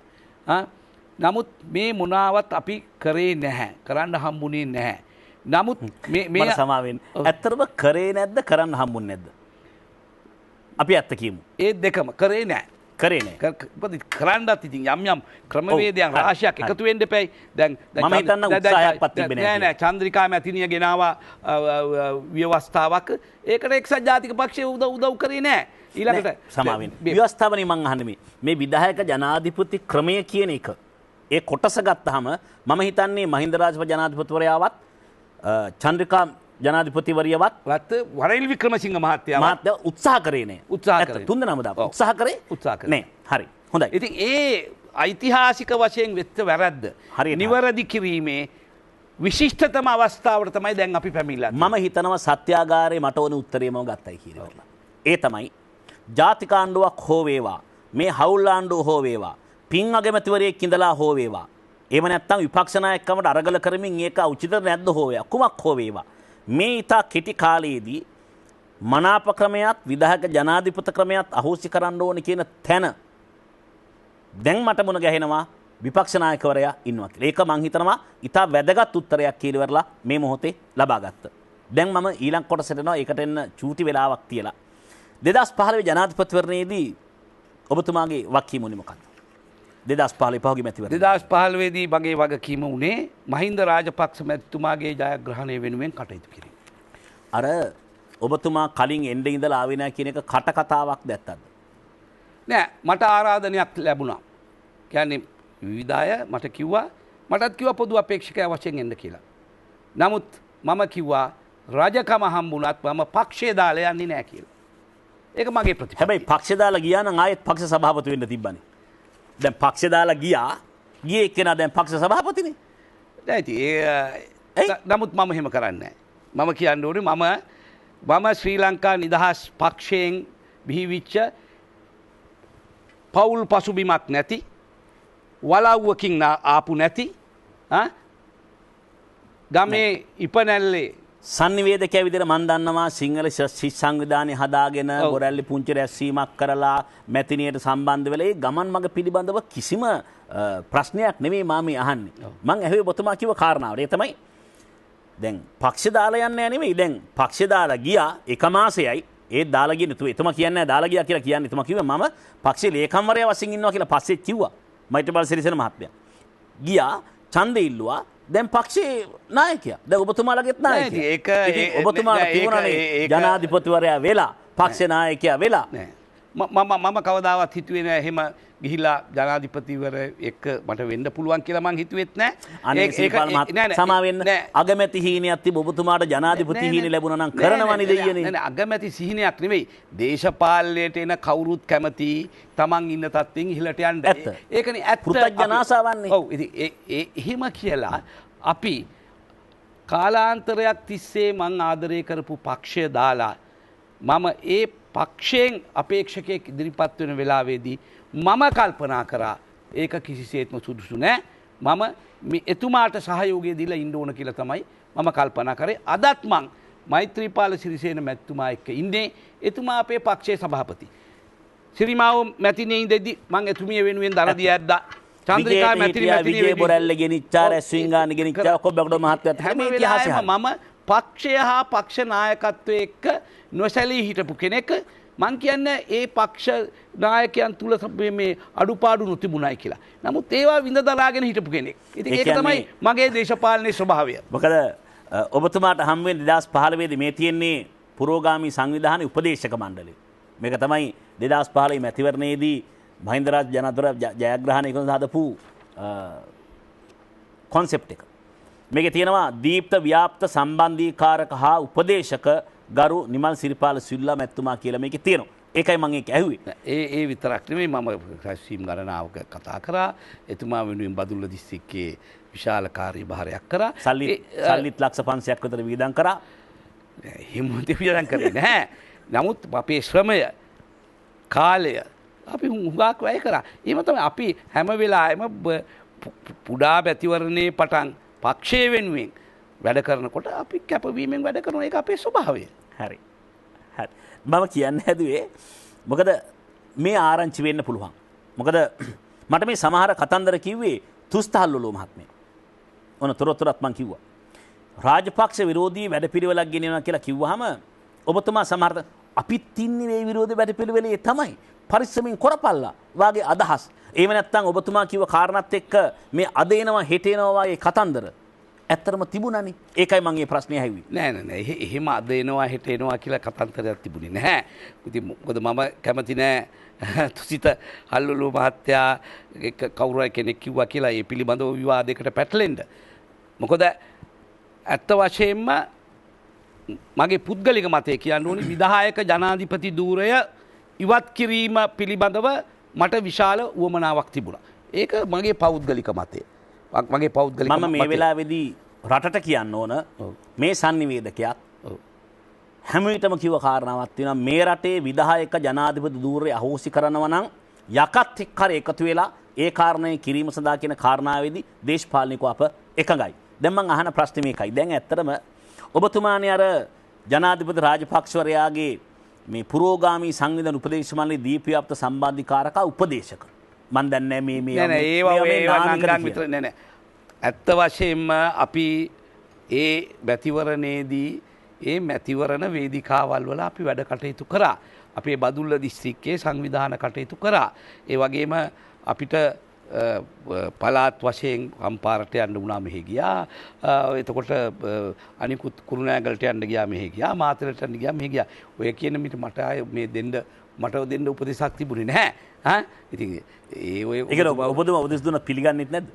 නෑ එහෙම නෙවෙයි. ඉතින් සමහර උපදෙස් අපි සංවිධායකවරුන් මේ විදිහට වැඩ කටයුතු කරන්න මෙහෙම කරන්න කියලා එහෙම උපදෙස් ඒ මට්ටමින් දීලා මම එහෙම ඇහුවේ සාමාන්‍යයෙන් මේ විපක්ෂ නායකතුමා දැන් ඡන්දෙකදී මොනවා වුණත් පොඩි සදාචාරවාදී කාරණාවක් තියෙනවානේ. නිදසුණක් තමයි ඔබතුමත් එක්ක මේ කරන සාකච්ඡාවේදී Facebook එකේ තියෙන පින්තූර Facebook එකේ තියෙන කතන්දර මේ වගේ දේවල් සම්නිදසු මං අහන්නේ නැහැ. මොකද අපිට සදාචාරයක් තියෙනවා දේශපාලන සාකච්ඡාවකදී. හැබැයි ඒ සදාචාරයවත් රකින්න නැත්තම් ඡන්දෙකදී විශේෂයෙන් ජනාධිපතිවරණයකදී මම මේක ඇහුවේ දැන් ඔබ උපදේශක කියලා කිව්ව කාරණාවත් එක්ක මට හිතෙච්ච ප්‍රශ්නයක් මම එහෙම උපදේශක නෙවෙයි. මට සමාවෙන්න මම මේ ජනාධිපතිවරණ කමිටුවේ කොහෙන්ද ඔබතුමා හොයාගත්තේ? මේක මං හොයාගත්තේ මහින්ද රාජපක්ෂ හිටපු ජනාධිපතිවරයාගේ මැතිවරණ කමිටුවේ මමවත් දන්නේ නැහැ හොලගත් තිබ්බා කියලා. මමවත් දන්නේ නැහැ. මම ඇත්ත වශයෙන්ම ජාතික මැතිවරණ මෙහෙයුම් කමිටුවේ හිටියා. හරිද? ජාතික මැතිවරණ මෙහෙයුම් කමිටුවේ කරේ රැස්වීම් සංවිධානය කිරීම ඇතුළු අපේ සංවිධායක වරුන් සමග ඒ අවශ්‍ය සම්බන්ධීකරණය කිරීම. මම දන්නේ ඔය වගේ මට මේ උපදේශක තත්ත්වයක් දීලා තිබුණා. මම ඇත්තටම මේ කොලේ ඉල්ලුවොත් එහෙම ආපහු විපක්ෂ නායකතුමාට දෙනවද මේ තියෙන සමහර ඩොකියුමන්ට්ස් මොකද දන්නේ නැත්තම්. හේතුව තමයි මහින්ද රාජපක්ෂ මැතිතුන් ජනපති කරුවේ පුරෝගාමී සංවිධාන උපදේශ මණ්ඩලය. මේක අර්ලේගහ මන්දිරේ හරහා තමයි නිකුත් කරේ. ඒකේ තියෙනවා මට නම් ඔය වැඩි පත්වීමක් කරලා ලිපියක්වත් දැනුම් දීමක්වත් මුකුත් කළා නැහැ. මම දන්නේ ඔය මේ වල විපක්ෂ නායකතුමා මේකේ තියෙනවා ප්‍රධාන උපදේශක කැඳවුම්කරු බැසිල් රාජපක්ෂ මැතිතුන්. ප්‍රධාන උපදේශක දීමු ජයරත්න මැතිතුමා. මෙන්න මේකේ තමයි තියෙන්නේ දීප්‍රයාප්ත සම්බන්ධීකාරක හා උපදේශක ගරු නිමල් සිරිපාල් සිල්වා මැතිතුමා. මට එහෙම පත්වීමක් කවදාවත් දීලා තිබුණෙත් නැහැ. මම දන්නේ නැහැ. ඔය ඔබතුමෝ හිස් කොලයක් නේ. ඕකේ කාගේ අසනක් තියනවද? නෑ පොඩ්ඩක් මම නෑ එමෙතුමා උසාවියක් නොවන නිසා මේ සමහර කෘතිවලින් මේ උද්ෘත කරගෙන එනේවා. ඒ නිසා ඔබතුමා මේ හිස් කොලයක් කියලා කියන්න එපා. මං ඒ වගේ වංචනික කාරණාවක් මේ සත්‍යාගාරය කරන කාරණාවක් නෙමෙයි. ඉතින් කොහේ හරි තිබුණු කොලයක් අරගෙන ඔබතුමා කියනවා මම කියන්නේ මට ඔබතුමා එහෙම නෙමෙයි නම් ප්‍රශ්න ඉවරයි. ඔබතුමාට පුළුවන් මගේ යෝජනා ප්‍රතික්ෂේප කරන්න. මං අහන්න හැදුවේ අර එහෙම තියෙද්දිත් මගේ ප්‍රශ්නය ආයි මේකයි. දැන් අර මෛත්‍රීපාල සිරිසේන මහතාගේ ඩමියක් කරන් යනවනේ ජනාධිපතිවරණයට. තවත් සිරිසේන කෙනෙක්ව. මන් දන්නේ කවුද ඩමිය? අපි නම් ගිහිල්ලා එහෙම ගෙනිහිල්ලා නැහැ. අපේ කිසිම රැස්වීම ඩමියක් ගෙනිහිල්ලා නැහැ. මම මේ වෙලාවේදී එන සත්‍යාගාරට කියන ඔබට මතක ඇති හිටපු ජනාධිපති මහින්ද රාජපක්ෂ මහත්මයා ඡන්දිදාණ්ඩාවෙත් මෛත්‍රීපාල සිරිසේන මහත්මයා ගන්තපො තව සිරිසේන කෙනෙක් එක්ක. මම නම් එහෙම කන්නාඩ දෙකක් දාලා ඒ නම පාවිච්චි කරලා දිනපතා පුවත්පත්වල සිරිසේන කිව්වයි කියලා පොඩි ප්‍රකාශ කරලා ඉතාම බාල ප්‍රචාරක වැඩක් කරා කියන එකයි මගේ චෝදනාව වුණේ. මම ඒක මම කරා කියලා නෑ. ඉතින් ඔබතුමා ඒ චෝදනා එයාට කරන්න මම එහෙම කළා නෑ. මම පුජ්‍යල කාරණාවක් නෙවෙයි කිව්වේ. මම ඒක අරක කෝට් කළේ උපදේශක නම් එයි මේක වැලක්කියවත් නැත්තේ කියලා නේද? ඔබතුමාට කිව්වනේ මම උපදේශකෙක් නෙවෙයි කියලා මට එහෙම පත්වීමක් දීලත් නෑ එහෙම කරලත් නෑ. එහෙනම් ඔබතුමාට පුළුවන් මේ කාරණාව ඔබතුමා නොදන්න නිසාම පැහැදිලි කරන්න. මෛත්‍රීපාල සිරිසේන මහත්මයාගේ හැඩේ තියෙන චරිතයක් සිරිසේන නමින් අර රූපවාහිනී නාලිකාවක කාටුන් නිර්ම චරිතයක් පාවිච්චි කළා ඩමියක් විදිහට. සිරිසේන කෙලියාගේ පින්තූර ගියා. එයාගේ ප්‍රකාශයන් ගියා. මෙන්න මේ ඩමිය එක තමයි හිටපු ජනාධිපති මහින්ද රාජපක්ෂ මහත්තයා ඡන්දේ දාන්න ආවේ. මේ සීල නාලිකාවල පුවත්පත්වල දැක්කා. ඒක මා විශ්වාස කරන්නේ බාල ප්‍රචාරක ව්‍යාපෘතියක් කියලා. දැන් පුළුවන් ඔබතුමාට ඒ ගැන ඔබතුමාගේ අදහස කියන්න. මම එහෙම දෙයක් වුණා කියලා මම දන්නේ නැහැ. මම ඔබතුමා කියන ඔය එපිසෝඩ් එක මම දැකලා නැහැ කවදාවත්. මම දැකලා නැත්තේ මම දැකලා නැහැ. මම ඒ කාරණාව පව් නැවත කියනවා. එවැනි චරිතයක් හිටව බවවත් එහෙම සිරිසේන කෙනෙක් පාවිච්චි කළ බවවත් විපක්ෂ නායක වශයෙන් ඉන්න නිමල් සිරිපාල මහත්මයා දන්නේ නැහැ. එච්චරයි. පිළිතුර ප්‍රමාණවත්. උමාවි ව්‍යාපෘතිය. ඔබතුමා පටන් ගත් එකක්. නෑ මේක පටන් ගත්තේ චමල් රාජපක්ෂ මැතිතුමාගේ කාලෙදී. හැබැයි මම ඒක ඊට පස්සේ අමාත්‍යවරයා වශයෙන් ඒ වැඩ කටයුතු වලට සහභාගී. මම ප්‍රශ්නේ අහන්න ඉස්සෙල්ලා මහන්නම් මේ විපක්ෂ නායකතුමා මට ඇමතුමා කියලා කියවෙන්නේ මේ වචනේ පැටලින් ඒකට සමා වෙන්න මට. ඇත්තට මේ ව්‍යාපෘති සම්බන්ධයෙන් මේ වෙද්දි පොඩි උද්ඝෝෂණයක් ගැටලුවක් තියෙනවනේ. ඔබතුමා වාරි මාර්ගෙම තුන කාලේ මේ ගැටලුව දැනගෙන හිටියද? නෑ ඒ වෙලාව වෙනකොට වෙන්නේ ගැටලුවක් මතුවලා තිබුණේ නෑ. ඔව්. මොකද අපි දන්නවා මේක මේ ලංකාවේ පළවෙනි වරට ටනල් බෝරිං මැෂින් එකක් කියලා. ඒ කියන්නේ ඒ මැෂින් එකක් තියෙනවා. ඒක කැරකැරි යනකොට ගල් විදගෙන ටනල් එකක් හැදෙනවා. ඉතින් මේක ලංකාවට අලුත් අත්දැකීමක්. ඉතින් මම ඉන්න කාලේ ඔය කිසිම ප්‍රශ්නයක් තිබුණේ නැහැ. මමත් ගිහිලා ඔය වැඩ කටයුතු ඒ දවස්වල බැලුවා. මම ඉවත් වුණායින් පස්සේ තමයි ඒ කාලේ තමයි මේ කියන අර භූගත ජලය අර ටනල් බෝරිං මැෂින් එකෙන් විදගෙන යනකොට අර උඩ තියෙන ජලය කාන්දු වෙලා පල්ලහැට ආවේ. ඉතින් ඒකට ඇත්ත වශයෙන්ම මම හිතනවා ඒක කොන්ත්‍රාත්කරුවන්ගේ මේ ප්‍රමාද දෝෂයක්. එහෙම නැත්නම් නොසලකිලිමත් කමක්. මොකද එවැනි දෙයක් පළමුවෙන්ම දැනගත්ත වහාම එයාට තිබුණ ඒක නවත්තලා ඒක උඩින් සීල් කරලා. ඔබතුමා හිතන්නේ කොන්ත්‍රාත්කාරයන්ගේ ප්‍රශ්නයක් කියලා? ඔබතුමා හිතන්නේ කොන්ත්‍රාත්කරුවන්ගේ ප්‍රශ්නයක් කියලා? නෑ ඒක කියන්නේ ඒක දන්නවන්න තිබුණා කියලා. ඔව් අනිවාර්යයෙන්ම මුලින්ම ඒ පිළිබඳව යමක් දැනනකොට ඒගොල්ලෝ දන්නේ ඇමතිවරයා වශයෙන් හරි ලේකම්වරයා වශයෙන් හරි අපි දන්නේ නැහැ. ඉතින් එතකොට ඒ අය ගැන බලලා ඒකට අවශ්‍ය මූලික ප්‍රතිකාර කරලා තමයි තව ඉදිරියට යන්න ඕනේ. අපිට පුළුවන් පුංචි විවේකයකට ගිහිල්ලා අපි සංවාදේ ඊළඟ කොටසට එනවා. සත්‍යාගාරය.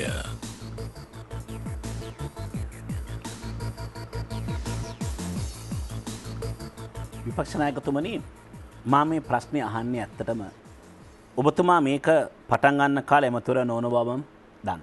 හැබැයි ඔබ දැන් බදුල්ල දිස්ත්‍රික්කය නියෝජනය කරනවා. විපක්ෂ නායකයෙකු වශයෙන් විශාල කාර්යභාරයක් ඉටු කරමින් ඉන්නවා. මම සංක්ෂිප්තව කිව්වොත් එහෙම මම කියන්නේ හැම කාරණාවක්ම මට පුළුවන් මේ තියෙන්නේ ශ්‍රී ජයවර්ධනපුර විශ්වවිද්‍යාලය අවසාන වාර්තාවක් හැදුවා මේ පරිසර බලපෑම් සම්බන්ධව මේ වෙලුම් තුනේ ඇමුණුම උමාවය බහුකාර්ය කාර්ය සංවර්ධන ව්‍යාපෘති සම්බන්ධව. මේක ජයවර්ධනපුර විශ්වවිද්‍යාලයේ හදපු සම්පූර්ණ පරිසර බලපෑම් ඇගයීම් වාර්තාවක්. මේ වාර්තාව මම මේ ලකුණු කරලා තියෙන්නේ මම මේ සඳහන් කරන කරුණු ඇතම් කොටසක්. ඒකේ තියෙනවා දැන්තමලින් 350ක් හිඳිලා. ගෙවල් 1500ක් ඉරිතලලා. ලියංගහවෙල, බැද්දියාරාව, කරගහවෙල, කුරුකුදේගම, මෝදර මේ ඔක්කොම එකපාරම නාය ගියා. දැන් ඔබ හිතුව වාරි මාර්ග ඇමතිවරියෙක්. දැන් මේ ව්‍යාපෘති නිසා වෙලා තියෙන හානිය ප්‍රමාණය ගෙවල් ඉරිතලලා, නියගේට් ලක් වෙලා අර පසම මසුපිට තිබෙනු කිසිදු ගහක් කොළක් හැදෙන්නේ නැතුන් ගිහිල්ලා මේ ව්‍යාපෘතිය ඒගොල්ලෝ සඳහන් කරනවා මේ දේවල් කරන්න එපා මේකේ සමහර දේවල් කරාම මේක වෙනවා කියලා. ඔබ මට දිස්ත්‍රික්කයේ කියන්නේ ළඟදී හදපු වාර්තාවක්ද ඊට කලින් හදපු එකද? නෑ මේක හදලා තියෙන 2010 නොවැම්බර් මාසේ. ළඟ 2010 2010 නොවැම්බර් මේක හදලා තියෙන්නේ. ඒතර 2010 නොවැම්බර් වාර්තාවෙත් මේක කියනවා. එතකොට ඒ කියන්නේ මේ ඔය උමගේ හාරන්න එපා කියලාද? නෑ උමගේ හාරන්න එපා කියන එක නෙවෙයි. දැන් මේ ව්‍යාපෘතිය සම්බන්ධයෙන් මේ ව්‍යාපෘතිය ජලය ගෙනියන්නේ හම්බන්තොට ඇතුළු හම්බන්තොට නෙවෙයි ඒක වැරදිනේ.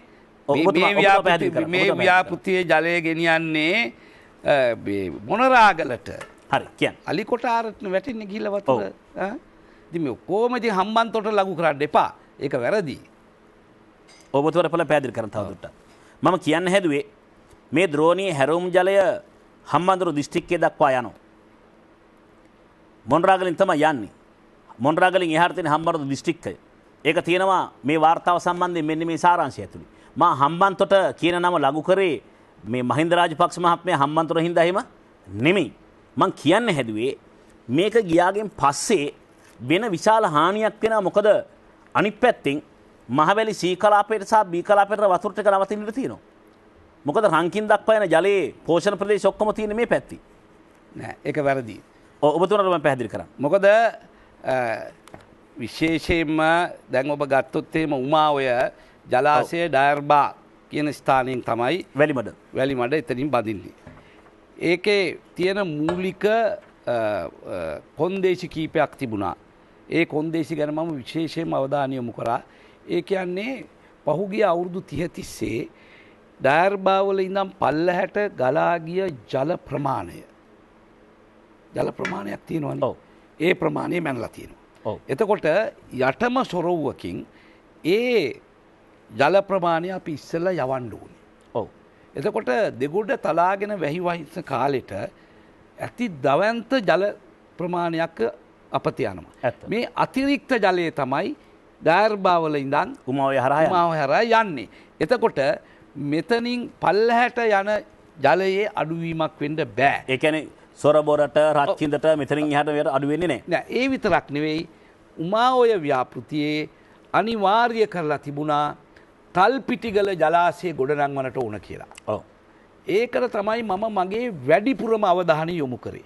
ඒ අනුව තල්පිටිගල ජලාශය පිළිබඳව ඒ සියල්ල සකස් කරලා ඒ ජලාශය ගොඩනැංවීම සඳහා ගිවිසුමකුත් අත්සන් කරලා තියෙනවා. එතකොට තමයි අපේ මේ ආණ්ඩුව වෙනස් වුනේ. හරිද? එතකොට ඒ කියන මේ පාරිසරික පල්ලහැ ඉන්න ඒ ජනතාවගේ ඒ ජලාවශ්‍යතාවය සුරක්ෂිත කිරීම සඳහා අවශ්‍ය පියවර අපි අරගෙන තියෙනවා. නමුත් මේක අතුරු දෙයක්. මොකද මේ කාරණය පිළිබඳ අමාත්‍යවරයා වශයෙන් හරි අපේ ලේකම්වරයෙකු වශයෙන් හරි අපිට දැනුමක් නැහැ. මේක කරගෙන යනකොට සිදු වෙලා තියෙන දෙයක්. හැබැයි අපේ කාලේ වුණා නම් අපි ඒ පිළිබඳව වහාම ආරක්ෂණ පියවර ගැනීමට කටයුතු කරනවා. 2010 නොවැම්බර් වෙද්දී ඔබතුමා අමාත්‍යාංශ ඇමතිවරයාද? 2010 ඔව් ඉතින් අවසාන කාලනේ 2010 නොවැම්බර්. නොවැම්බර් 2010 2010 මම මං හිතන්නේ මැතිවරණයෙන් පස්සේ 2010 නොවැම්බර්. මහා මැතිවරණය තිබ්බේ කවද්ද මට මතක නෑ. 2010 හැබැයි 2010 මැතිවරණයෙන් පස්සේ ඔබතුමා වාරිමාර්ග ඇමතිවරයා වෙන්නේ. වාරිමාර්ග ඔව් ඔව්. ඇමතුමනි එතකොට දැන් මේ තියෙන්නේ උමාවයි බහුකාර්ය සංවර්ධන ව්‍යාපෘතියේ පරිසර බලපෑම් සම්බන්ධ ඇගීම්. අපි දන්න ඕන ව්‍යාපෘතියක ඔබතුමායි දෙන්නම දන්න ඇගීම් වාර්තාවක් හදනවා. දැන් මේ ඇගීම් වාර්තාවේ සමහර කොටස් චුට්ටක් විතරක් මම ප්‍රේක්ෂාගාරය දැන ගැනීම සඳහා කියනවා. ඒකේ තියෙනවා 24 වෙනි පිටුවේ ගංගාවල සහ කුඩා අතු ගංගාවල ජල ප්‍රවාහය වෙනස්කම් ඇති වේ. මම චුට්ටක් ඉස්සෙල්ලා පැහැදිලි කරලා ඉන්නවා. යෝජිත ජලාශවල ජල එක්රැස් කිරීම නිසා ජල ප්‍රවාහයේ රටාව වෙනස් වේ. ඊට පස්සේ 4 2 3 කියන එකේ කියනවා භූගත ජල ප්‍රවාහයන් සඳහා පහළ කලාපවල වේලි සඳහා බලපෑම් ඇතිවීම බලාපොරොත්තු විය හැක. ඊළඟට කියනවා භූමි අභ්‍යන්තර හැරීම මගින් පවතින භූවිද්‍යා තත්ත්වය අනුව භූජල මට්ටම පහළ යනු ඇත. මේ කියන්නේ අර වැඩිපුර ජලය ගැන නෙවෙයි විපක්ෂ නායකතුමා. භූගත ජල මට්ටම් පහළ යනු ඇත. භූගත ජලය කියලා කියන්නේ අර වැඩිපුර ගලණේවට එහෙම නෙමෙයි. ඊළඟට කියනවා මෙමගින් ජල මාර්ගවල ජල ප්‍රවාහයන් අඩුවනු ඇත. ශාක ප්‍රජාව සහ ගම්වැසියන්ට එය බලපානු ලැබේ. මේ තියෙන්නේ උමාඔය බහුකාර්ය සංවර්ධන ව්‍යාපෘතියේ පරිසර බලපෑම සම්බන්ධයෙන් වාර්තාව. ඊළඟට කියනවා මේකෙදී 4.5.2 යටතේ කියනවා මධ්‍යම උස් ප්‍රදේශ කලාපයේ නායෑම් ඉතා අවදානම් සහිත කරුණකි. අස්ථාවර භූවිද්‍යා තත්ත්වයන් නායෑම් ඇති කිරීමට බොහෝ අවස්ථා උදා කරනු ලැබේ. නායයි කීරවරලා මේකද නොවැම්බර් මාසේ මේ වාර්තාවෙන් පැහැදිලි කරනවා. එතකොට ඊළඟට මේ වාර්තාවේ තියෙනවා ව්‍යාපෘති ප්‍රදේශයේ පාංශු ඛාදනය හා නායෑම් නිරන්තරයෙන් සිදු වේ. විශේෂයෙන් වේලි ඉදිකරන සහ උමන් සකස් කරන ප්‍රදේශවල මේ සිදු වේ. මේ බොහෝ විට සිදු වෙනුයේ අධික වර්ෂාපතන කාලවලදීය. අවසාන වශයෙන් මම කෝට් කරපු එක තමයි උමන් සකස් කිරීමේදී කාන්දු වීම භූගත ජල මට්ටම ඉහළ පහළ යෑම සිදුවන අතර විශාල රේඛාමය පැලීම් උමන් මාව දිගේ පවතී. මතුපිට ජලලින් සිඳී යා දියදහරා සිඳී යාම සිදුවිය හැකිය. විපක්ෂ නායකතුමනි මේ තියෙන්නේ වාර්තාව 2010 නොවැම්බර් මාසේ. මම ප්‍රශ්නය ඇහුවේ මේකේ ප්‍රතිඵලය නේද ලින් 350ක් හිඳීම. ගෙවල් 1500 ඉරිතැලි. මොකද මම මේ කෝට් කරපු හැම එකකම උත්තරේ තමයි මම ඔබතුමාට මේ කිව්වේ. දැන් මේම වාර්තාවක් ඔබ තිබුණා කියන එක මම පිළිගන්න වාර්තාවක් තියෙන්න ඇති. ඔබතුමාට පුළුවන් මට වාර්තාව ලබා දෙන්න.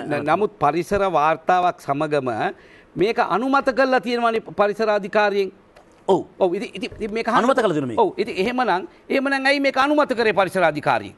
ඔබතුමාට ඇමතුමා වශයෙන් වක්කීමක් තියෙනවා නේද? මට වගකීම පරිසර අගයීමේ වාර්තාවෙන් පරිසර වේදීන් මේ අනිත් එක මේ වාර්තාව නිකන් අනුමත වෙන්නේ නැහනේ. මේක පබ්ලික් කමෙන්ට්ස් වලට දාන්න ඕනේ. පත්තරවල දාන්න ඕනේ. ජනතාවගේ විරෝධතාවයන් ගන්න ඕනේ. ඒ ඔක්කොම අරගෙන මේක එක්ස්පර්ට් පැනල් එකක් විශේෂඥ කණ්ඩායමක් එකතු වෙලා තමයි කියන්නේ මේවා ඒක තමයි කිව්වේ අර පල්ලහැට යන අර වතුර පිළිබඳව කිව්වේ මේ විදිහට වතුර ගලා යන්න ඕනේ. තල්පිටිකල ජලාශය හදන්න ඕනේ. ඒ වගේ මිටිගේටරි ෆැක්ටර්ස් මේක අවම කිරීමේ ක්‍රියාවලියන් එයයි දෙනවා. මේවට යටත්ව තමයි මේක කරන්න දෙන්නේ කියලා. ඉතින් පරිසරාධිකාරියෙන් මේක අනුමත කරලා ඒ විශේෂඥ කණ්ඩායම් එකතු වෙලා මේක අනුමත කරායින් පස්සේ මොකද ඇමතිවරයාට තියෙන වගකීම? එහෙමනම් අපිට කියන්න තියෙන්නේ මෙච්චරයි. ඒ කියන්නේ මේ පසුගිය ආණ්ඩුවේ සිදුවෙච්ච සමහර දේවල් නිවැරදි ක්‍රියාපටිපාටියට සිදු වෙලා නැහැ. මොකද ඔබතුමාගෙන පරිසර අධිකාරිය වක් කියන්න ඕනේ. මේක නම් වාර්තාව විපක්ෂ නායකතුමා කියනවා පරිසර අධිකාරිය වක්කින් බාර ගන්න ඕනේ. පරිසර අධිකාරිය විතරක් නෙවෙයි. ඒ පැනල් එකේ හිටපු අය, ඒකේ හිටපු එක්ස්පර්ට්ස්ලා, ඒකේ හිටපු විශේෂඥයෝ, ඒ සියලු දෙනා වක් කියන්න ඕනේ එහෙමනම්. එහෙමනම් ඒගොල්ලෝ කියන්න ඕනි මේ කරුණු නිසා මේක කරන්න එපා කියලා. එහෙම තියනද ওই වාර්තාවේ අවසානයේ? මේ වාර්තාවේ තියෙන එහෙම කරන්න එපා කියලා. මේ වාර්තාවේ තියෙන එහෙම කරන්න එපා කියලා. අවසාන පරිසර වාර්තාව ඔබතුමා හොයාගන්න. එහෙම පරිසර වාර්තාවක් නැතුව අපිට කරන්න පුළුවන් කමක් නැහැ. එහෙම කරා නම් මිනිස්සු උසාවි යනවා. ඊළඟට ඒව පරිසර වේදීන් ගිහිලා ඒව නවත්තනවා. අවසානයේදී පරිසරයෙන් ක්ලියරන්ස් එක පරිසර වාර්තාවෙන් ඉඩ ලැබුණු නිසා තමයි මේ ව්‍යාපෘතිය පටන් ගන්න ඕනේ. එහෙම නැත්නම් විදේශ ආධාරයක් ලැබෙන්නේ නැහැ, ණය මුදලක් ලැබෙන්නේ නැහැ. පරිසර වාර්තාව මේ අනුමත වෙලා නැත්තම් අපි දන්නා විදිහට විපක්ෂ නායකතුමනි සාමාන්‍යයෙන් නායන ප්‍රදේශවල විතරක් නෙවෙයි නුවරලී පොඩි ගයක් හැදුවත් පරිසර වාර්තාවක් ගන්න ඕනේ. ඒක අනුමත වෙන්න ඕනේ. නැත්නම් ඒක හදන්න දෙන්නේ නැහැ. මේකටත් එහෙම මේකට ප්‍රශ්නේ තියෙන්නේ මේකේ කියන මේ බලපෑම් සියල්ලම මේ පරිසර වාර්තාවේ මම මේ ලකුණු කරපු බලපෑම් සියල්ලම පරිසර වාර්තාවේ කිව්ව එක දැන් උමාවය නිසා බණ්ඩාරවැල මේ ප්‍රදේශෙ සිද්ධ වෙමින් පවතිනවා. ඔය නිසාමද එහෙම නැත්නම් වෙන කාරණයක් නිසාමද දැන් ඒ පිළිබඳව දැන් එක්ස්පර්ට් කොමිටි එකක් දැන් පත් කරලා තියෙනවානේ. ඉතින් ඒ කොමිටියගේ වාර්තාව වෙනකන් ඉමු. අපි උපකල්පනය කරන්නේ නැතුව අපි මේ පිළිබඳව විශේෂඥයෝ නෙවෙයිනේ. ඔබතුමාත් විශේෂඥයෙක් නෙවෙයි මමත් විශේෂඥයෙක් නෙවෙයි. හරිද? දැන් ඒ පිළිබඳව මේකට සත්‍ය හේතුව හොයන්න දැන් කොමිටි එකක් පත් කරලා තියෙනවා. විපක්ෂ නායකතුමනි මම ඒ කොමිටි එකෙන් එන වාර්තාව බලමු. එතකොට අපිට ලංකාවේ පුළුවන් මොකද වෙලා තියෙන්නේ. ලංකාවේ කිසිම ඇමතිවරයෙක්වත් සංනිවේදකයෙක්වත් විශේෂඥයෝ නෙවෙයි. හැබැයි සංනිවේදකයා ප්‍රශ්න කරනවා ඇමතිවරයාට වගකීමක් තියෙනවා. ඒකයි මගේ ප්‍රශ්නේ. ඔබතුමාට වගකීමක් තියෙනවා. නමුත් සමහර ටෙක්නිකල් කාරණා පිළිබඳව දැන් ඔබතුමා කියනවා මේ වාර්තාවේ මෙහෙම තිබ්බා. හරි. එහෙමනම් පරිසර වාර්තාවක් නැතුව ඔබතුමා දන්නවනේ පරිසරය වාර්තාව අනුමත නොකර ප්‍රොජෙක්ට් එකක් පටන් ගන්නේ නැහැ කියලා. ඔබතුමා කියනවා නම් මේ පරිසර වාර්තාව අනුමත කරන්නේ නැතුව ප්‍රොජෙක්ට් එකක් පටන් ගත්ත කියලා. ඒක වැරදි. එහෙමනම් ඔන්න පරිසරවේදීන්ට දේශපාලකයන්ට නඩු නිමිත්තක් තියෙනවා. අනිවාර්යයෙන් සම්බන්ධයෙන් නඩුවක් දැමීමේ නඩු නිමිත්ත ඔන්න සත්‍යාගාරයේ දැන් හෙලි කරා. නෑ ඒ නඩු නිමිත්ත තියෙන්නේ අනුමත කළා නැත්තම්. නමුත් අනුමත කරලා තියෙනවා නම් එහෙමනම් එතන තියෙනවා ඒ අනුමත කරපුවාට විරුද්ධව නඩු නිමිත්තක් කරපුවා වැරදි අනිවාර්යයෙන්ම. ඊළඟ එක තමයි මේ දවස්වල වැඩිපුරම කතා වෙන සොරබුනේ ගොළු ක්‍රීඩාංගණය. මේ සම්බන්ධයෙන් ඔබතුමාට මොකක් හරි අදහසක් තියෙනවද? ඔබතුමා කියන්නේ මම මේ ගැන දන්නේ එහෙමනේ මං අහන්නේ. දේශපාලකයෙක් විදිහට මේ ගැන සවිඥානිකයිනේ. දැන් ඒ වෙන දෙයක් දැන් නැහැනේ දැන්. ඔබතුමා පැහැදිලි කරා. ගෝල්ෆ් ක්‍රීඩාංගණයක් ගේන්න ඕන කියලා ඔය පිළිබඳව විශාල සංවාදයක් විවාදයක් තිබ්බා. අවසානයේදී ඒක අතෑරියා. ඒක කෙරුණේ නැහනේ. ඉතින් මේ නොකරිච්ච දෙයක් ගැනයි කතා කරන්නේ. හරි. හරි. ඒ කියන්නේ මේක අනාගතේවත් කෙරෙන්න බෑ. මේක කෙරෙන්න බෑ දැන්. නෑ කෙරෙන්න බෑ කියලා කියන්නේ මම කියන්නේ ඒකත් යම් දෙයක් කෙරෙනවා නම් පූර්ණ පරිසර අගයීමකට ලක් කරලා පරිසර හානියක් වෙන්නේ නැත්තම් ඒකෙන් ප්‍රතිලාභ ලැබෙනවා නම් පමණයි කරන්න පුළුවන් වෙන්නේ. සත්‍යාගාරයේ අහගෙන ඉන්න සොරගුණේ පතහ හල්දුමුල්ල හාල්ලටතැන්න කිරුවනාගම බලංගොඩ බත්ගමුව මේ ප්‍රදේශ සියලු අයට දැන් අපි යෝජනාවක් කරනවා. ඒ තමයි උමාවය වෙච්ච දේ සොරගුණේට වෙන නොදෙන්න නම් දැන් අවධානයෙන් ඉන්න වෙනවා. මෙන්න ඔබේ ප්‍රදේශයේ හිටපු ඇමතිවරයා විපක්ෂ නායකවරයා කියනවා මේක උනාට පස්සේ නෙවෙයි. දැන් මේක වෙන්නේ නැහැ. මොකද මේ ආයෝජකයා වුණේ ඔබ දන්නවා වාසු රාසයියා ඇමරිකන් පුරවැසියෙක්. අක්කර 600ක් තමයි මේ දේවාල ඉඩම ගොල්ෆ් ක්‍රීඩාන් දෙන්න හැදුවේ. දැන් මේ සම්බන්ධයෙන් හදපු වාර්තාව තමයි මේ තියෙන්නේ. ඒ නිසා කාට හරි මේ ව්‍යාපෘතිවද ක්‍රියාත්මක වුණොත් එහෙම වෙන්න පෙර ක්‍රියාත්මක වෙන්න. මොකද නැත්තම් උමාවයට වෙච්ච දේ වෙයි කියන එක ඇමතුමත් මාත් දෙන්නම මං හිතන්නේ ඔක ක්‍රියාත්මක වෙයි කියලා. මොකද පසුගිය රජයෙන් ඔක නවත්තපු ව්‍යාපෘතියක්. ඔබතුමා කියනවා දැන් මේ රජයෙන් ඒක ආපහු පටන් ගනි කියලා. ඒ කියන්නේ ඔබතුමාගේ ජනාධිපතිවරයා පටන් ගත්තොත් එහෙම. ඔබතුමාගේ ජනාධිපතිවරයා පටන් ගත්තොත් මං හිතන්නේ නැතුව පටන් ගනි කියලා. පහුගිය රජයෙන් නවත්තලා දැම්මනේ ඔක. හරි. ඉතින් ඒකේ ක්‍රෙඩිට් එක දෙන්න පහුගිය රජයට දෙන්න ඕන ජනතාව. කිසිම ගෞරවය උදුරා ගැනීමේ කිසිම ගැටලුවක් නෑ. ඒ ගෞරවය දෙන්න ඕන තැනට දෙන්න ඕනේ. ඔය ප්‍රොජෙක්ට් එක කරන්න දුන්නේ සොරගුණේ ව්‍යාපෘතියේ ගෞරවය දෙනවා වගේම එහෙනම් අර උමාවය ව්‍යාපෘතිය අගෞරවයත් ඒකම මේ වෙලාවේ සත්‍යාගාරයේ ප්‍රදානය කරන එකත් ඔබතුමා බලන්න. නෑ එකක ගෞරවය එකක අගෞරවය දෙක බෑ. එහෙම කියන්නේ ව්‍යාපෘතියක් කියලා කිව්වම ව්‍යාපෘතියක පැතිකඩ රාශියක් තියෙනවා. එවැනි ව්‍යාපෘතියක් තුලින් රටේ ජනතාවගේ ජල ප්‍රශ්නයට විශාල විසඳුම් රාශියක් තියෙනවා. නමුත් මේ ව්‍යාපෘතියේ වෙච්ච යම් අඩුපාඩුකම් නිසා යම් අහේනියක් වුණා නම් ජනතාවට ඒ සඳහා සම්පූර්ණයෙන්ම අපි වන්දි මුදල් එයට දෙන්න ඕනි. දෙන්න විතරක් නෙවෙයි මේ ව්‍යාපෘතිය ඉදිරියට කරගෙන යාමේදී ඒ වැරදිච්ච තැන් නිවැරදි කරලා ඒ ව්‍යාපෘති කරන්න ඕනි. සාමාන්‍යයෙන් දැවැන්ත ව්‍යාපෘති කරනකොට මේ කිසිම පරිසර හානියක් සිදු වෙන්නේ නැතුව වෙන්නේ නැහැ. නමුත් ඒවා මිටිගේට් කරන්න ඕනේ. ඒවා අඩු කර ගන්න ඕනේ. ඒ වගේ යම් හානියක් වුණා නම් ඒවට වන්දි ලබා දෙන්න ඕනේ. ඉතින් ඒ තුලින් තමයි ව්‍යාපෘතියක් ක්‍රියාත්මක කරන්න පුළුවන් වෙන්නේ. ඉතින් ඒ නිසා ඒ වගේම පරිසර වාර්තාව වැරදි විදියට අනුමත කරලා තියෙනවා නම් ඒ තුලින් මේ දේ වුණා නම් ඒකට දඬුවම් කරන්න ඕනේ. මම ඊළඟටත් ලේඛනයක් ගේන්න හදන්නේ ඒ නිසා මම මේක ඔබතුමා කූටලේඛනයක් කියලා කියන්නේ ඉස්සල්ලා ඕනනම් ඔබතුමාට මම දෙනවා මේක පරීක්ෂා කරන්න කියලා.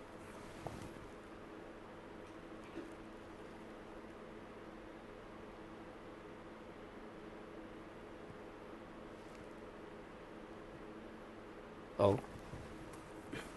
මේකේ ඇතුළත පිටුත් එක්ක පිටු 12ක ලේඛනයක් තියෙනවා.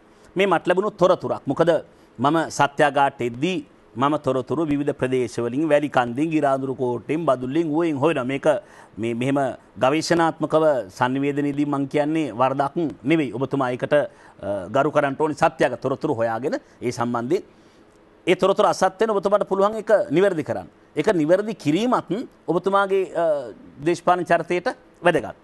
මට තොරතුරක් ලැබිලා තියෙනවා මෙහෙම.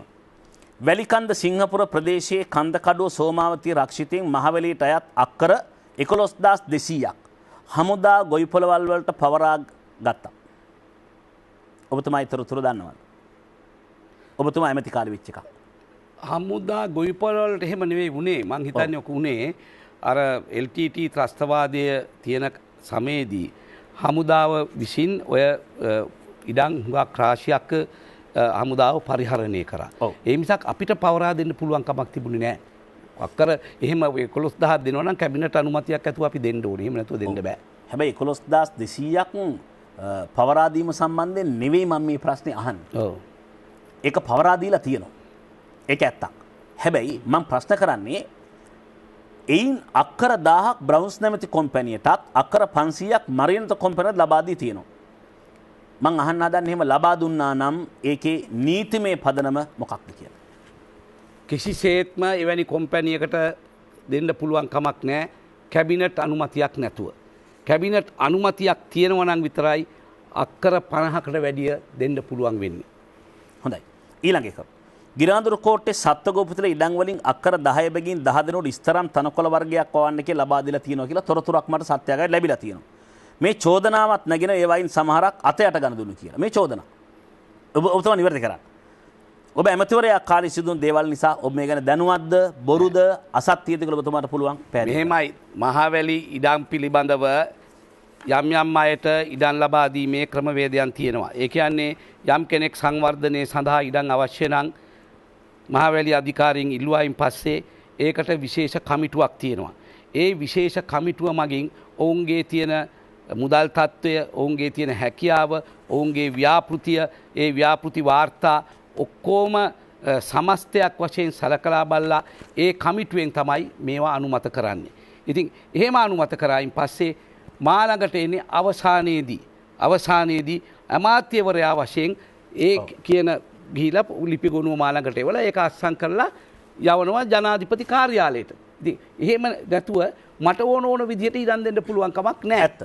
හැබැයි මම එක කාරණාවක් දන්නවා ඒක වෙච්ච විදිහක් ඇමතුවා. මම ඒක කියන්නේ. ඒ තමයි ඔබ ඉතා යහපත් කාර්යයක් කරනවනේ ඌවේ 16000ක් වාගේ ප්‍රමාණයකට මා දන්නා සංඛ්‍යාලයකට රස්සා දීලා. මේක මම හිතන්නේ ඌව පළාතේ කිසිම දේශපාලකයෙක් නොකරපු කතාවක්. මොකද මමත් හපුතලේ ආසනයේ කාලයක් හිටපු නිසා මම මේ කාරණාව දන්නවා. දැන් ඒක ගෞරවයට හේතුවක් නේ. හැබැයි ඔබ නොදැනුවත්ව අර නියෝජිතයෝ මුදල් ගත්ත බවත් අපි දන්නවා. ඔබට වක්කීමක් නැති වෙන්න පුළුවන් මේකේ. ඔබට නෑ වක්කීම මගේ එහෙම නියෝජිතයෝ කියලා කණ්ඩායමක් හිටියේ නෑ. බොහෝ විට රැකියාව සඳහා මා ළඟට ආපු අයට මම පුළුවන් තරම් දුර මම ඇත්ත කියන්න ඕනි. මම මොකද ඌව පළාතට මේ වගේ ප්‍රබල අමාත්‍යාංශ කවදාවත් ලැබුණේ නෑ. හරිද? එතකොට ලැබුණු අවස්ථාවේදී මම බදුල්ල දිස්ත්‍රික්කයට උදව් කරා. ඌව පළාතට ප්‍රබල ඇමතිකම් ලැබුණා. මොකද 1960 ඉඳන් හපුතලේ ආසනයෙන් හිටපු മന്ത്രിවරයා හැමදාම කැබිනට් ඇමතිවරයෙක්. WPG ආරදා සෞඛ්‍ය ඇමතිවරයා හිටියා. විජම ලොකු බණ්ඩාර පත් වෙච්ච දා ඉඳන් අධ්‍යාපන ඇමතිවරයා හිටියා. ප්‍රබල ඇමතිකම් නොකරපු එක වෙනම කතාවක්. මේ මම කියන්නේ. මම තර්ක කර වෙන කාරණාවක්. මම කියන්න හැදුවේ ඒ වගේ මේ තියෙන ඒ වාගේ ගහපු ලියුම් මේ ටයිප් සෙට් කරලවත් නැතුව මේ ඉඩම් ඇමතුමා දෙන්න කිව්වයි කියලා මේ ඉඩම් කොටස් දෙකක් ප්‍රකාශ් රිග්බි ප්‍රයිවට් ලිමිටඩ් අන්තක Max Lanka private limited PTL group මේ බලන්න මේ ඔබතුමාට මම ගෙනියන්න දෙන්න මේ බලන්න කවුද මේක ගහලා තියෙන්නේ? අමරසිරි නේවාසික කළමනාකරු මෙයා නිලධාරියෙක් ගහපු ලියුමක් ඉතින්. මං කොහරි මේකට නියෝගයක් දීලා තියෙනවා එමතුමා නෑනේ. ඒක තමයි මාත් කියන්නේ. මම කියන්න හැදුවේ නිලධාරියෙක්ගේ කාරණා සිද්ධ වෙලා තියෙනවා කියලා. අමාත්‍යාංශයක් තුල හරි අධිකාරියක් තුල හරි නිලධාරීන් විසින් යම් අත්නෝමතික දෙයක් කරනවා නම් එවැනි දෙයක් දැනගන්න හම්බුනා නම් අපි ඒ ගැන පරීක්ෂණ කළේ නිලධාරීන්ට විරුද්ධව මේවා කරනවා. නමුත් මං ඉන්න කාලේ මෙවැනි දෙයක් මතුවලා තිබුණේ නැහැ. දැන් ඔබතුමාට මේ ළඟදී මේක ඇත්ත. ළඟ තමයි රයිට්. ඉතින් ඒකට මම ඔක කියන්නේ නෑ නෑ. දැන් මේක තමයි ලංකාවේ කාරණාව මෙතුමා. මොකද ඔබතුමාම වරක් ප්‍රශ්න කරනවා මට මතකයි රිචඩ් ඩිසොයිසා ඝාතනය වෙලාවේදී සාක්ෂිය පස්සේ හම්බුණා කියලා නීතිපතිවරයා කිව්වම නෑ පස්සේ හම්බුණත් සාක්ෂියක්. ඔබතුමාට මතකද මේකේ තියෙන මම කෝට් කළා නම් පෙන්නන්නම්. ඒක නෙමෙයි දැන් ඔබතුමා කියනවා නම් මේක මෙහෙම කළා තියෙනවා කියලා. ඒ නිලධාරියාට විරුද්ධව පැමිණිල්ලක් කරන්න මේක මේ වැරද්දක් කළා තියෙනවා කියලා. නෑ ඒක තමයි. නෑ නෑ මම අහන්න හැදුවේ ඒක නෙමෙයි. දැන් මම කියන්නේ ඔබතුමාම රිචඩ් ඩිසොයිසා ඝාතනය වෙලාවේදී ඒ සාක්ෂිය මට විරුද්ධව නෙවෙයිනේ. මේ සාක්ෂිය තියෙන්නේ මේ නිලධාරියෙක් යම් කරපු දෙයක් පිළිබඳව. මොකද ඒක මගෙත් එක්ක තියෙන සම්බන්ධයක් නෑ නේකයි. ඔබත් එක්ක සම්බන්ධයක් තියෙනවා මේක. නෑ කිසිම සම්බන්ධයක් නෑ. ඔබ ඇමතිවරයා වශයෙන් හිටපු කාලේ සිදුවුණු කාරණා මේවා. මම ඇමතිවරයා වශයෙන් හිටපු කාලේ යම් නිලධාරීන් යම් කටයුතු කරා නම් ඒවට මම වක් කියන්න ඕනද? නෑ. නෑනේ. නෑ. රයිට්. තමන් ඇමතිවරයා හිටපු කාලයේදී නිලධාරීන් අකටයුතු වල ඇමතිවර භක්තිය තුනේ ඒවා මගේ අවධානයට යොමු කරලා මම පියවර ගත්තේ නැත්තම් මම වක් කියන්න ඕන. හරි.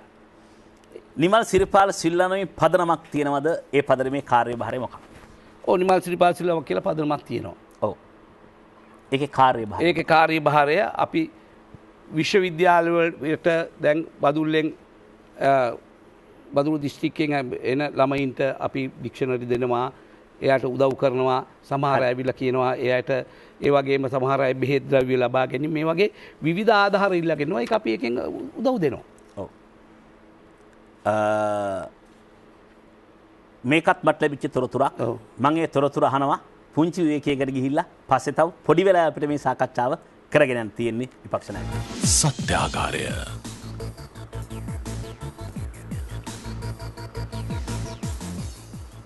අපි සත්‍යාගාරයේ ඊළඟ අර්ධයට යනවා. ඔබතුමා කිව්වා මේ ඇමතිවරලා හිටපු කාලයක කිව්වනම් මේවා ගැන හොයනවා කියලා. ඇත්ත. දැන් මම මේ කිව්වර වැඩක් නැහැ. දැන් ඔබතුමා මේ අමාත්‍යාංශයේ කෙනෙක් නෙමෙයි. දැන් ඔබතුමා විපක්ෂ නායකවරයා. ඒ කාලේ කිව්වනම් හොයනවා. ඒතකොට ඔබේ පිළිතුර මා සත්‍යාගාරයට බාර ගන්න. ඇත්ත. දැන් මම කියන ඔබතුමා ඇමතිවරලා හිටපු කාලේ ඔබතුමාට මේ ගැන තොරතුරු ලැබුණා. දැන් මම එහෙම එකක් කියනවා එතකොට. මට මතකයි මොකද? ඔව් නෑ ඔබතුමා අමතකයි නම් ඇත්තටම මම ඒක සත්‍යාගාරයට කියන්න ඕනි. මම ඔබතුමාට වඩා තරමක් වයසින් අඩු කෙනෙක්. එතකොට ඔබතුමා වයස අවුරුදු 70ක් කියලා කියන ඇත්තටම අපේ ශාරීරික ස්වභාවයේ දිනපතා මහන්සිය විශාල රාජකාරී ඒ නිසා යම් විශේෂ කාරණා සම්බන්ධයෙන් අමතකීමක් තිබ්බොත් ඒ ගැන මා නැවත ඔබෙන් ප්‍රශ්න කරන්නේ නෑ. මොකද ඒ මානසික ස්වභාවයන් ඉක්මම යාම සඳහා මා ප්‍රශ්න කරන්නේ නෑ. ඒ නිසා ඔබතුමාට මේකට උත්තරයක් දෙන්න පුළුවන්. කේන්ති ගන්න නැතුව හැබැයි. රයිට්. ඔබ හිටපු සෞඛ්‍ය ඇමතිවරයෙක්. ස්විට්සර්ලන්තයේ ග්ලෝබල් ෆන්ඩ් කියලා ආයතනයක් ගැන ඔබතුමා අහලා තියෙනවනේ. ඔව්. ඒ ආයතනය රුපියල් මිලියන 2200ක් දුන්න 2006 දී HIV සහ AIDS මර්ධන පාලන කටයුතු වැඩසටහනකට. ඔබතුමාට මතකයක් තියෙනවද ඒක? නෑ. ග්ලෝබල් ෆන්ඩ් එකෙන් HIV පාලනය සඳහා අපේ සෞඛ්‍ය අමාත්‍යාංශයේ ඒ HIV අංශයට ආධාර ලබා දුන්නා. ඒක කෙලින්ම ඒ අංශයට ලබා දුන්න ආධාරයක්. හරි.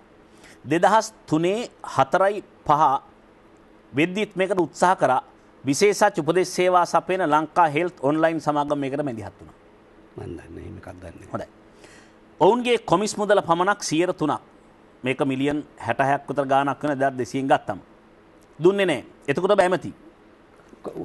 මොකද කොමිස් මුදල කියන්නේ? ඇයි ලංකා හෙල්ත් ඔන්ලයින් සමාගම තමයි මේකේ අතරමැදි අපි දන්නේ. අපි අතරමැදියෙක් ගැන දන්නේ නැහැ. කෙලින්ම මේ ඔබ කියන්නේ මම ප්‍රශ්නේ වැඩ කරලා මෙන්න නැමතුමා. දුන්න සමාගම කියන්නේ ඉස්සෙල්ලා කොහෙද ග්ලෝබල් ෆන්ඩ් කියලා කියන්නේ ග්ලෝබල් ෆන්ඩ් කියලා කියන්නේ ලෝක බැංකුව හා ඒ ආයතන හා සම්බන්ධ අරමුදලක්. ඒ අරමුදලෙන් කාටවත් කොමිස් දෙන්නේ නැහැ. ඒ අරමුදල කෙලින්ම රජය එක්ක ගනුදෙනු කරන්නේ. එතකොට ඔව්. දැන් මේ මැද තොරතුරක් ඔබතුමා නිවැරදි කරන්න පුළුවන්.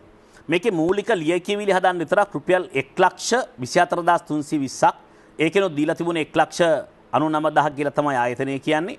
අපිට මට ලැබිලා තියෙන තොරතුරු අනුව ඇමරිකන් ඩොලර් මිලියන 20ක් මේ අතරමැදදී අතුරුදහන් වෙලා තියෙනවා. මේ ගැන පරීක්ෂණයක් කරලත් නැහැ. රාජපක්ෂවරුන්ටත් ලිපි ගණනාවක් අදාළ සමාගම් විසින් යොමු කරලා තියෙනවා. ලිපියක් ආවා කියලාවත් දන්වලත් නැහැ. මේ සම්බන්ධයෙන් සෞඛ්‍ය ඇමතුරයා විදිහට ඔබතුමා එකල දැනුවත්ද නැද්ද? මට කවදාවත් ඔහොම ලිපියක් එවලත් නැහැ. එහෙම දැනුවත් වීමක් වෙලත් නැහැ. අනිත් එක එහෙම අතරමැදියෙක් ඉන්න විදිහක් නැහැ. මොකද මේක ගවර්න්මන්ට් ඒ කියන්නේ ග්ලෝබල් ෆන්ඩ්, වර්ල්ඩ් බැංක් එතකොට මේ ADB මේ වගේ තැන් වලින් ආධාර දෙනකොට එතන අතරමැදියෙක් නැහැ. ඒ ආයතනයේ මගින්. අනිත් එක මේක අපි නෙමෙයි ගන්නෙ. මේක ගන්නෙ ට්‍රෙෂරි එකේ. අපේ මේ භාණ්ඩාගාරයේ විදේශ සම්පත් දෙපාර්තමේන්තුව හරහා එන්නේ. මේවා මේ අපේ අතට ගෙනලා මේ සල්ලි දීලා මේ කවුරු හරි මේ තරවුකාරයෙක් ඇවිල්ලා සල්ලි දෙනව නෙවෙයි. මේක සම්පූර්ණයෙන් අමූලික බොරුවක්. රයිට්. සත්‍යාගාරයේ උත්තරේ බාර ගන්නවා. මේ තොරතුර අමූලික බොරුවක්. ඒ නිසා කාට හරි පර්යේෂකයෙකුට මේක ගැන හොයන්න පුළුවන් නම් හොයන් යන්න පුළුවන්. එමෙතනගේ උත්තරේ මේක බොරුවක් කියන එක. ඔබතුමා පෞද්ගලික සංචාරවලට සහභාගී වෙන්න හරි ප්‍රියයි. මොකද ඉන්දියාවේ ඉඳන් අර එංගලන්තෙන් කාර් එකක් අරන් එන්නේ ඒ නිසානේ. ඔබතුමා විදේශ සංචාරය කරන ප්‍රියතම රට මොකක්ද? නෑ ප්‍රියතම රටක් නෑ. මම ලෝක සෞඛ්‍ය සංවිධානයේ සභාපතිවරයා වශයෙන් හිටපු නිසා මට හුඟක් ආරාධනා ලැබුණා ලෝක සෞඛ්‍ය සංවිධානයේ මගින් ස්විට්සර්ලන්තයට එන්න. මේක පෞද්ගලික කාරණාවක්ම නෙමෙයි. මේම යද්දී අපි සාමාන්‍ය යාළුවෙක් එක්කන් යනවනේ. ඔතම නිතරම එක්කන් එහෙම ගිය යාළුවෙක් ඉන්නවද? මගේ සාමාන්‍යයෙන් ලෝක සෞඛ්‍ය සංවිධානයේ රැස්වීම් වලට යනකොට අපි සෞඛ්‍ය දෙපාර්තමේන්තුවේ එක්ක අධ්‍යක්ෂක ජෙනරාල් හරි වෙන කවුරු හරි ඒ කට්ටියව අපි එක්කගෙන යනවා. මම මේ ආයෙත් ප්‍රශ්නයකට එන්න හදන්නේ කියලා ඔබතුමා දන්න. ඔබතුමාට මේ ඉවක් තියෙනවා දන්නවා ඒක. ඔබතුමා නීතිඥයෙක් නිසා. බම්බලපිටියේ නිශානිස් කියන ආයතනයේ අධිපති අමරරත්න අමරපති මහත්මයා ඔබතුමාගේ මිතුරෙක්. ඔව්. ඔහු සමග මොන වගේ රටවල් වලට ගිහින් තියෙන්නේ? ඔහු සමග එක සැරයක් මම ඉන්දියාවේ තුරුපති වලට ගියා. එපමණ හේයාරින්න වෙන කොහෙවත් ගිහිල්ලා නැහැ. ඉන්දුනීසියා ඕස්ට්‍රේලියාව අතර පලාව් කියලා දූපතක් තියෙනවා. ඔව්. ඔව්. ඒ දූපතේ සංචාරය කරන්න අමරරත්න අමරපති මහත්මයාත් එක්ක ගියාද? අමූලික බොරුවක්. ඔව්. ඔය පලාව් දූපතේ ගැන කියන්නේ මෙහෙමයි. මම 1988 පාර්ලිමේන්තු මන්ත්‍රීවරයෙක් වශයෙන් ඉන්න කාලේ. හරිද? ඔව්. වීර පුතා කියලා හිටියා අපේ හෝමාගම ව්‍යාපාරිකයෙක්. මම එතුමාගේ නීතිඥයා. හරිද? එතුමාට ඕන වුණා ගාමන් ෆැක්ටරියක් හදන්න පලාව් දූපතේ. ඒ අවස්ථාවේදී එතුමා මම ඒ වගේම දක්ෂිත කල්ගොඩ පිටිය මහත්තයා කියන අපි තුන් දෙනා පලාව් දූපතට ගියා එතුමත් එක්ක. එතකොට මම ඇමතිවරයෙකුත් නෙවෙයි මම පාර්ලිමේන්තු මන්ත්‍රීවරයෙක් 88 කාලෙදී පාර්ලිමේන්තු මන්ත්‍රීවරයෙක්. ඉතින් මේ අමරරත්න අමරපති කෙනෙක් අමරරත්න අමරපති මහත්තයා එක්ක මම එක සැරයක් මම ගියා මේ තිරුපති වලට. ඒ ආරෙන් මං ගියා මේ අමූලික බොරුනේ ඔබතුමාට මේ එවලා තියෙන්නේ. ඒක තමයි මං කියන්නේ. තොරතුරක් කිව්වහම ඒක බොරු කියලා කිව්වහම එතනින් එහාට මම ප්‍රශ්න කරන්නේ නෑ. ඒ නිසා මං ඊළඟ ප්‍රශ්නේ තේ විදිහට අහනවා. මට හම්බෙච්ච තොරතුරේ අවසානයේ මෙන්න මේක. පලාව් වල ප්‍රදේශයක් තියෙනවා මැක්‍රෝෂිනියා කියලා. බොහෝ දේශපාලනඥයෝ මාර්ගවලින් උපයා ගන්නා මුදල් ස්විස් බැංකුවල තැන්පත් කරනවා කියලා කතාවක් තියෙනවා. මේක ප්‍රසිද්ධ රහසක්. මේක ස්විස් බැංකුව අභිරහස් කියලා අපි අර 70 ගණන් වල පොත්පත් පවා කියවලා තියෙනවා. ස්විස් බැංකුව වලට හැමෝම යද්දි සමහර අය හයිලෝල් පාරේ ට්‍රැෆික් වැඩි වෙනවර පරණ පාරෙන් කොට්ටාවට යනවා වගේ අප්‍රකට දූපත් වලට ගිහලා මුදල් තැන්පත් කරනවා කියලා කතාවක් තියෙනවා. කතාවක් මැක්‍රොනීසියා වල බැංකුත් එහෙම ඒවා කියලායි දැන් කියන්නේ. මැක්‍රෝෂිනියා බැංකුවක ඔබේ මුදලක් තැන්පත් කර තියෙනවා හෝ තියනවාද? චෝදනාව බොරුද නැද්ද? අමූලික බොරුවක්. අමූලික බොරුවක්. ඔව්. අමූලික බොරුවක්. ඌව පළාත් ඡන්දයේදී ඔබ ආසනය පැරදුවාද කුමන බලවේගයක් විසින් හෝ ආසනය පැරද්දුවද? මොන ඡන්දයේද? පළාත් සභා ඡන්ද වෙලාවේ. ඇයි පළාත් සභා ඡන්දයේ අවස්ථාවේදී ඒ පරාජයට හේතු කාරණා කීපයක් තිබුණා. එකක් තමයි බදුල්ල දිස්ත්‍රික්කයේ ජනතාව අතර යම් ඉල්ලීමක් තිබුණා මේ මහා මාත්‍යතුමා බදුල්ලෙන් විය යුතුයි කියන ඉල්ලීම. ඉතින් ඒ වගේ කාරණා රාශියක් තිබ්බා. ඒ වගේම මම කියන්නට ඕන මේ අපේ හරින් ප්‍රනාන්දු මන්ත්‍රීතුමා ආකර්ශනීය අපේක්ෂකයෙක් බවටත් පත් වුණා. ඒකත් අපි කියන්න ඕනේ. ඉතින් ඒ වගේම අපිට විශේෂයෙන්ම සුළු ජාතික ඡන්දවල ප්‍රවණතාවය වැඩි ඒ පැත්තට ඔබතුමා හරින් ප්‍රනාන්දු මහත්තයාට උදව් කරා කියලාත් ඒ කාලේ පත්තරවල නෑ එහෙම නෑ අපි දේශපාලන වෛරක්කාරයෝ නෙවෙයි. හරිද? නමුත් දේශපාලනයේදී අපි අපේ පක්ෂයේ අපේක්ෂක විදිහට කාටවත් උදව් කළා නෑ. අපේ පක්ෂයේ අපේක්ෂකයෝ දන්නවා දේශපාලනයේ බර ඇද්දේ මම කියන එක. ඉතින් එහෙම වෙලා නෑ.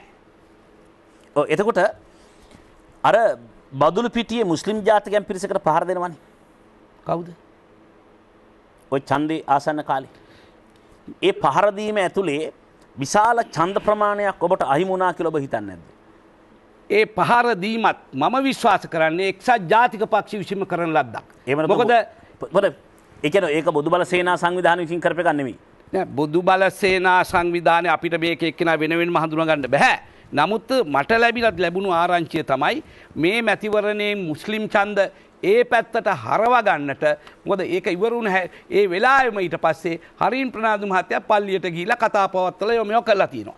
ඉතින් ඒ නිසා මම විශ්වාස කරනවා මේක යම් ආකාරයක ඡන්ද හැරවීමේ දේශපාලන කුමන්ත්‍රණයක ප්‍රතිඵලයක්. හොඳයි. ඒක ඔබතුමාගේ අදහස. ඔව්. ශිරාණි බණ්ඩාරනායක මැතිණිය අගවිනිසුරු දූරෙන් ඉවත් කරන ප්‍රශ්නයේදී මා දන්නා තරමට ඔබ හිටියේ එතුමියගේ පැත්තේ. නෑ එහෙම කිසිම පැත්තක් හිටියේ නෑ මට. පාර්ලිමේන්තු කමිටුවක් තිබුණා. පාර්ලිමේන්තු කමිටුවේ සමාජික වශයෙන් මම වැඩ කටයුතු කරා එච්චරයි. ඔබතුමා වියංගයෙන්වත් සාලී පීරිස් නීතිතුම උදව් කළා නැද්ද? කාටද? සාලී පීරිස් නීතිඥතුමා මේ වෙනුවෙන් පෙනී හිටියේ. සාලිය පීරිස්? ඔබ දන්නෙත් නෑ. මම අහලා තියෙනවා. මොකද්ද එතුමාට කරපු උදව්ව මොකද්ද මම? මං අහන්නේ ඔබතුමාට මේක ප්‍රසිද්ධිය කියන්න පුළුවන්ද බැරිද කියන එක මා දන්නේ නෑ. හැබැයි මා දන්නා තරමට අගවිනිසුරුවරිය ශිරාණි බණ්ඩාරන ඉවත් කරන්න කරන යෝජනා වෙලාවේ ඔබතුමා ඒ ගැන ඉන්නේ හිත සතුටකින් ඔබතුමා ටිකක් පක්ෂපාතී ඇගේ පාර්ශවයට කියලා මම හිතනවා. මේ ක්‍රියාවලිය සම්බන්ධව ඔබේ අදහස මොකක්ද? ඒ ක්‍රියාවලිය පාර්ලිමේන්තුවේ සිදුවෙච්ච ක්‍රියාවලියක්. පාර්ලිමේන්තුවේ සිදුවෙච්ච ක්‍රියාවලියක් නිසා එහි සමාජික වශයෙන් මට පුද්ගලික කාරණා කියන්න පුළුවන් කමක් නැහැ. හොඳයි. මේ 78 ව්‍යවස්ථාවෙන් තමයි මේ දැන් මම ඒක අහන්න හැදුවේ ඇත්තට වෙන කිසිවක් නිසා නෙවෙයි. මේ ඔය සමහර කාරණා සම්බන්ධයෙන් දැන් ජනාධිපති මහින්ද රාජපක්ෂ මැතිතුමා සම්බන්ධයෙන් කියද්දී ඇත්තටම සමහර කාරණා කියන්නේ මට හිතා ගන්න බෑ පුද්ගලයාට බයටද නැත්නම් මේ විධායක ජනාධිපති ධූරයේ තියෙන සාහසික බලතල වලට බයද කියලා. ඇත්තටම මැතිමතුරු බය වෙන්නේ පුද්ගලයාටද අර සාහසික බලතල වලට? එහෙම නෙවෙයි. මම කියනට සාහසික බලතල කියලා. ජනාධිපති ක්‍රමය තුල ඔබ දන්නවා ජනාධිපති ක්‍රමය තුල ඒ තියෙන බලතල තුල සමහර විට මැති ඇමතිවරුන්ට ස්වාධීනත්වයෙන් වැඩ කටයුතු කිරීමේ අවස්ථාවක් නැහැ. ඉතින් ඒක අපි කවුරුත් දන්නවනේ. ජේ.ආර්. ජයවර්ධන මහත්තයාගේ යටතේ ඒක තිබුණෙත් නැහැ. හරිද? අනිත් අය යටතේ තිබුණෙත් නැහැ. ඉතින් ඒක ඒ විධායක ජනාධිපති ධූරයේ ස්වභාවය. ඒක නිසානේ අපි දැන් ඒක නැති කරන්න යන්නේ. ඒකේ බලතල අහෝසි කරන්න යන්නේ. අන්න එතන තමයි මට තියෙන ගැටලුව. ඔව්. දැන් දින 100 වැඩපිළිවෙලට එකඟ වෙන්නේ මේක අහෝසි කරන්න මේ දින 100 වැඩපිළිවෙල කියවලානේ. මේක දින 100ක පටලවා ගන්න එපා. හරිද? විධායක ජනාධිපති ධූරයේ බලතල කප්පාදු කිරීමට මේ රටට ගැලපෙන මැතිවරණ ක්‍රමයක් සඳහා උපකාර කරන්නට ශ්‍රී ලංකා නිදහස් පක්ෂය තීන්දුව කළා තියෙනවා. ඒ තීන්දුව අනුව අපි කටයුතු කරනවා. හොඳයි. මම මේක මුලින්ම කිව්වා ඊටාම වැදගත් කාරණාව තමයි විධායක ජනාධිපතිවරු අහෝසි කිරීම කියන කාරණාව කියලා. නෑ ඒක පමණක් කියලා මම විශ්වාස කරන්නේ නෑ. විධායක ජනාධිපති ධූරයේ අහෝසි කිරීමත් සමගම ඒකෙන් මේ සියලු ප්‍රශ්න විසඳෙන්නේ නෑ. මනාප ඡන්ද ක්‍රමය නැති කරලා සෑම ආසනයකටම නැත්නම් නිශ්චිත ඡන්ද ප්‍රදේශයකට වග කියන මන්ත්‍රීවරයෙක් පත්වෙන ක්‍රමයකුත් අවශ්‍යයි. ඒ ගැන මෛත්‍රීපාල ජනාධිපතිතුමාගේ මැතිවරණ ප්‍රකාශය ඉතා පැහැදිලිව කියලා තියෙනවා. ඒ ක්‍රමය කේවල ක්‍රමය හා මිශ්‍ර ක්‍රමයේ සම්මිශ්‍රණයක් කියලා. හරි. ඒක එතෙන්ට මං එනවා. මම මේ ලේඛනයත් ඔබතුමාට පෙන්නනවා මම මේ ලේඛනය මුළු පොතම ගහන්න බැරි නිසා පොත ඉතා විශාලයි. මෙතන පොත් ගොඩක් ගොඩ ගහන්න වෙන නිසා ජනාධිපති නීතිඥ ජයම්පති වික්‍රමරත්න මහත්මයාගේ කෘතියකින් මම මේ පිටුව උපුටා ගත්තේ. මම මේ හයිලයිට් කරලා තියෙන්නේ පිටුව. ඔබතුමාට ඒකත් කියවන්න දීලම මම කැමති එක කෝට් කරන්න.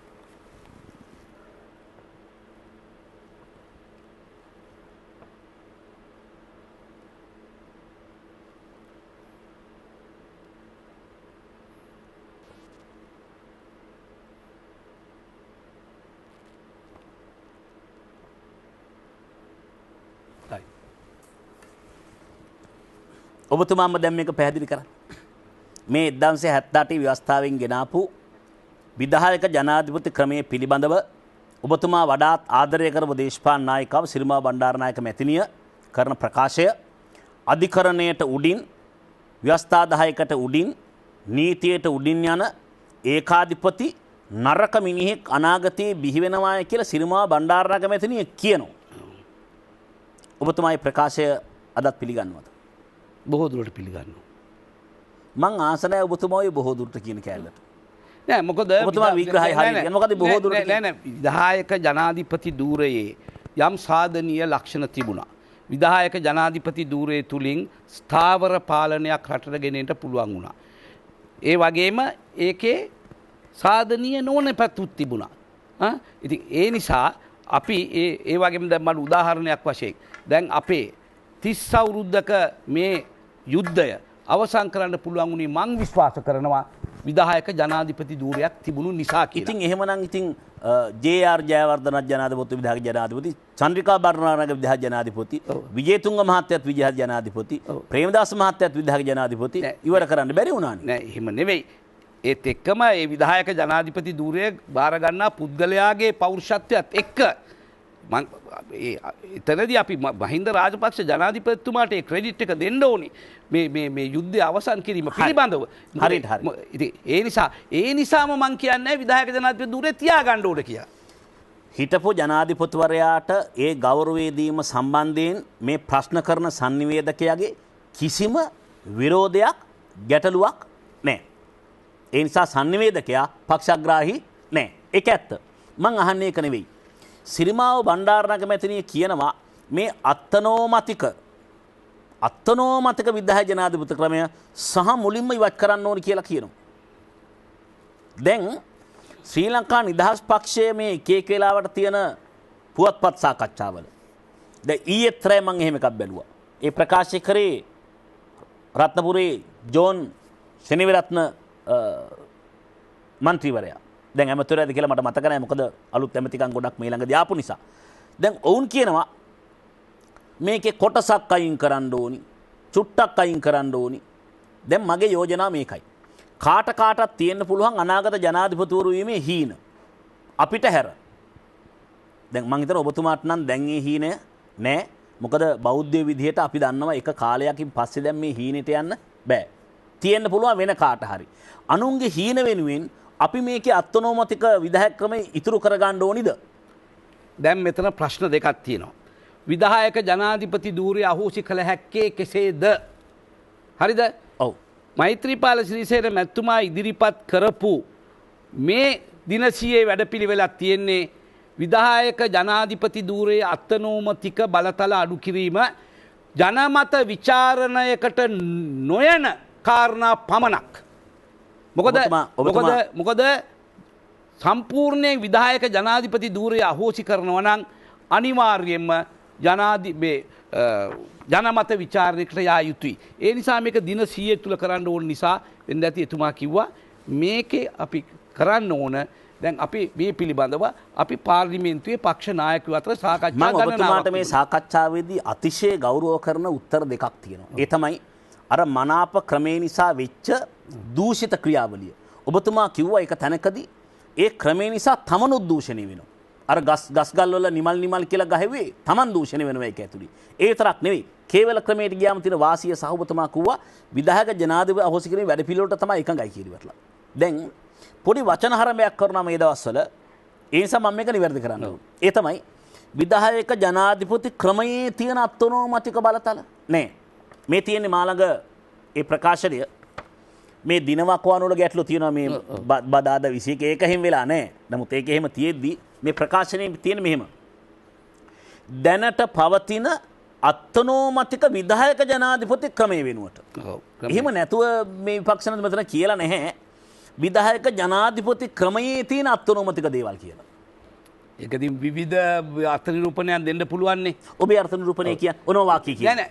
ඒක මොනවා තිබුණත් විධායක ජනාධිපති ධූරයේ මොනවාද තියෙන ලක්ෂණ මොනවාද තියෙන ප්‍රශ්න එකක් තමයි පාර්ලිමේන්තුව අවුරුද්දකින් පස්සේ විසිරුවා හරින්න පුළුවන් ජනාධිපතිතුමාට. එතකොට පාර්ලිමේ ජනතා පරමාධිපත්‍යය එතුමාගේ බලයට යට වෙනවා. දැන් අපි එකඟ වෙලා තියෙනවා ඒක ඉවත් කරන්න. ඊළඟට ජනාධිපතිතුමාට මුක්තියක් තිබ්බ. ජනාධිපතිතුමාට විරුද්ධව නඩුවක් ගේන්න බෑ. ඒක අපි කියලා තියෙනවා මූලික මිනිස් අයිතිවාසිකම් නඩුවක් එතුමාට විරුද්ධව ගේන්න පුළුවන් කියලා දැන් අලුත් මේකේ දාලා තියෙනවා. තුන්වෙනි කාරණේ තමයි එතුමා ජනාධිපතිතුමාට තමයි බලතල තිබුණේ තමන්ට ඕන විදිහට කැබිනට් මණ්ඩලය හදන්න. නමුත් ඒක දැන් කියලා තියෙනවා අගමැතිතුමාගේ උපදෙස් පරිදි තමයි ජනාධිපතිතුමා ඒක හදන්න ඕන කියලා. ඊළඟට තිබුණා ජනාධිපතිතුමාට තිබුණා කාගෙන්වත් අහන්න නැතුව ඕන කෙනෙකුට අර ගෝණවල සුනිල්ට දුන්නේ. මතකද? ගෝණවල සුනිල් ස්ත්‍රී දූෂණය කරපු ගෝණවල සුනිල්ට සමාව දුන්නේ ජේ.ආර්. ජයවර්ධන මහත්තයා. ඒ වගේ සමාව දෙන්න තිබුණා. හරිද? දැන් අපි ඒක ඉවත් කරලා තියෙනවා. දැන් අපි කියලා තියෙනවා ඒ වාගේ වැඩ කරේ මේ ජේ.ආර්. ජයවර්ධන මහත්තයා විතරයි. නෑ නෑ මං කියන්නේ මම ඔබතුමා ඒකම කෝට් කරපු නිසා මං ඇහුවේ. ඔව්. දැන් එහෙම තව කරලා ඇති. මං කියන්නේ ඒ ඔක්කොම දැන් ඉදිරියේ එන ජනාධිපතිවරයෙකුට එහෙම කරන්න බෑ. හරිද? ඒ නිසා අපි ඒ තියෙන බලයත් අපි ඉවත් කරලා තියෙනවා.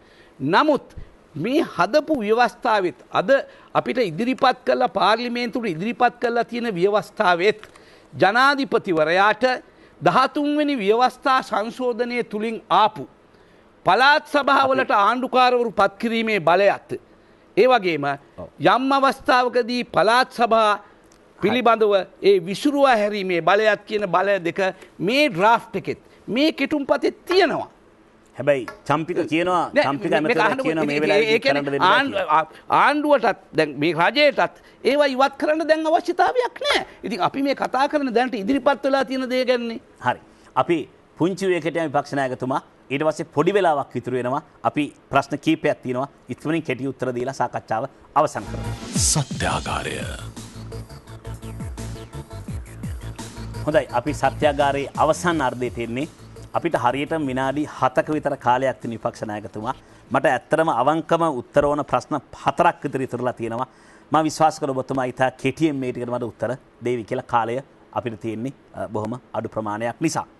දැන් මේ පවතින ආණ්ඩුවට ජාතික ආණ්ඩුවක් හරි හවුල් ආණ්ඩුවක් හරි මොකක් හරි වචනයක් කියනවා කියලා අපි දෙන්න කියමුකෝ. අපි දෙන්න මේක මීට කලින් සාකච්ඡා කරානේ. එතකොට ඒ ආණ්ඩුවේ ඇමතිකම් ගන්න ඉස්සෙල්ලා ශ්‍රී ලංකාවේ මන්ත්‍රවරු කියනවා නෑ අපි අත උස්සන්නේ නෑ බලට දෙන්නේ නෑ මෙහෙම කියලා.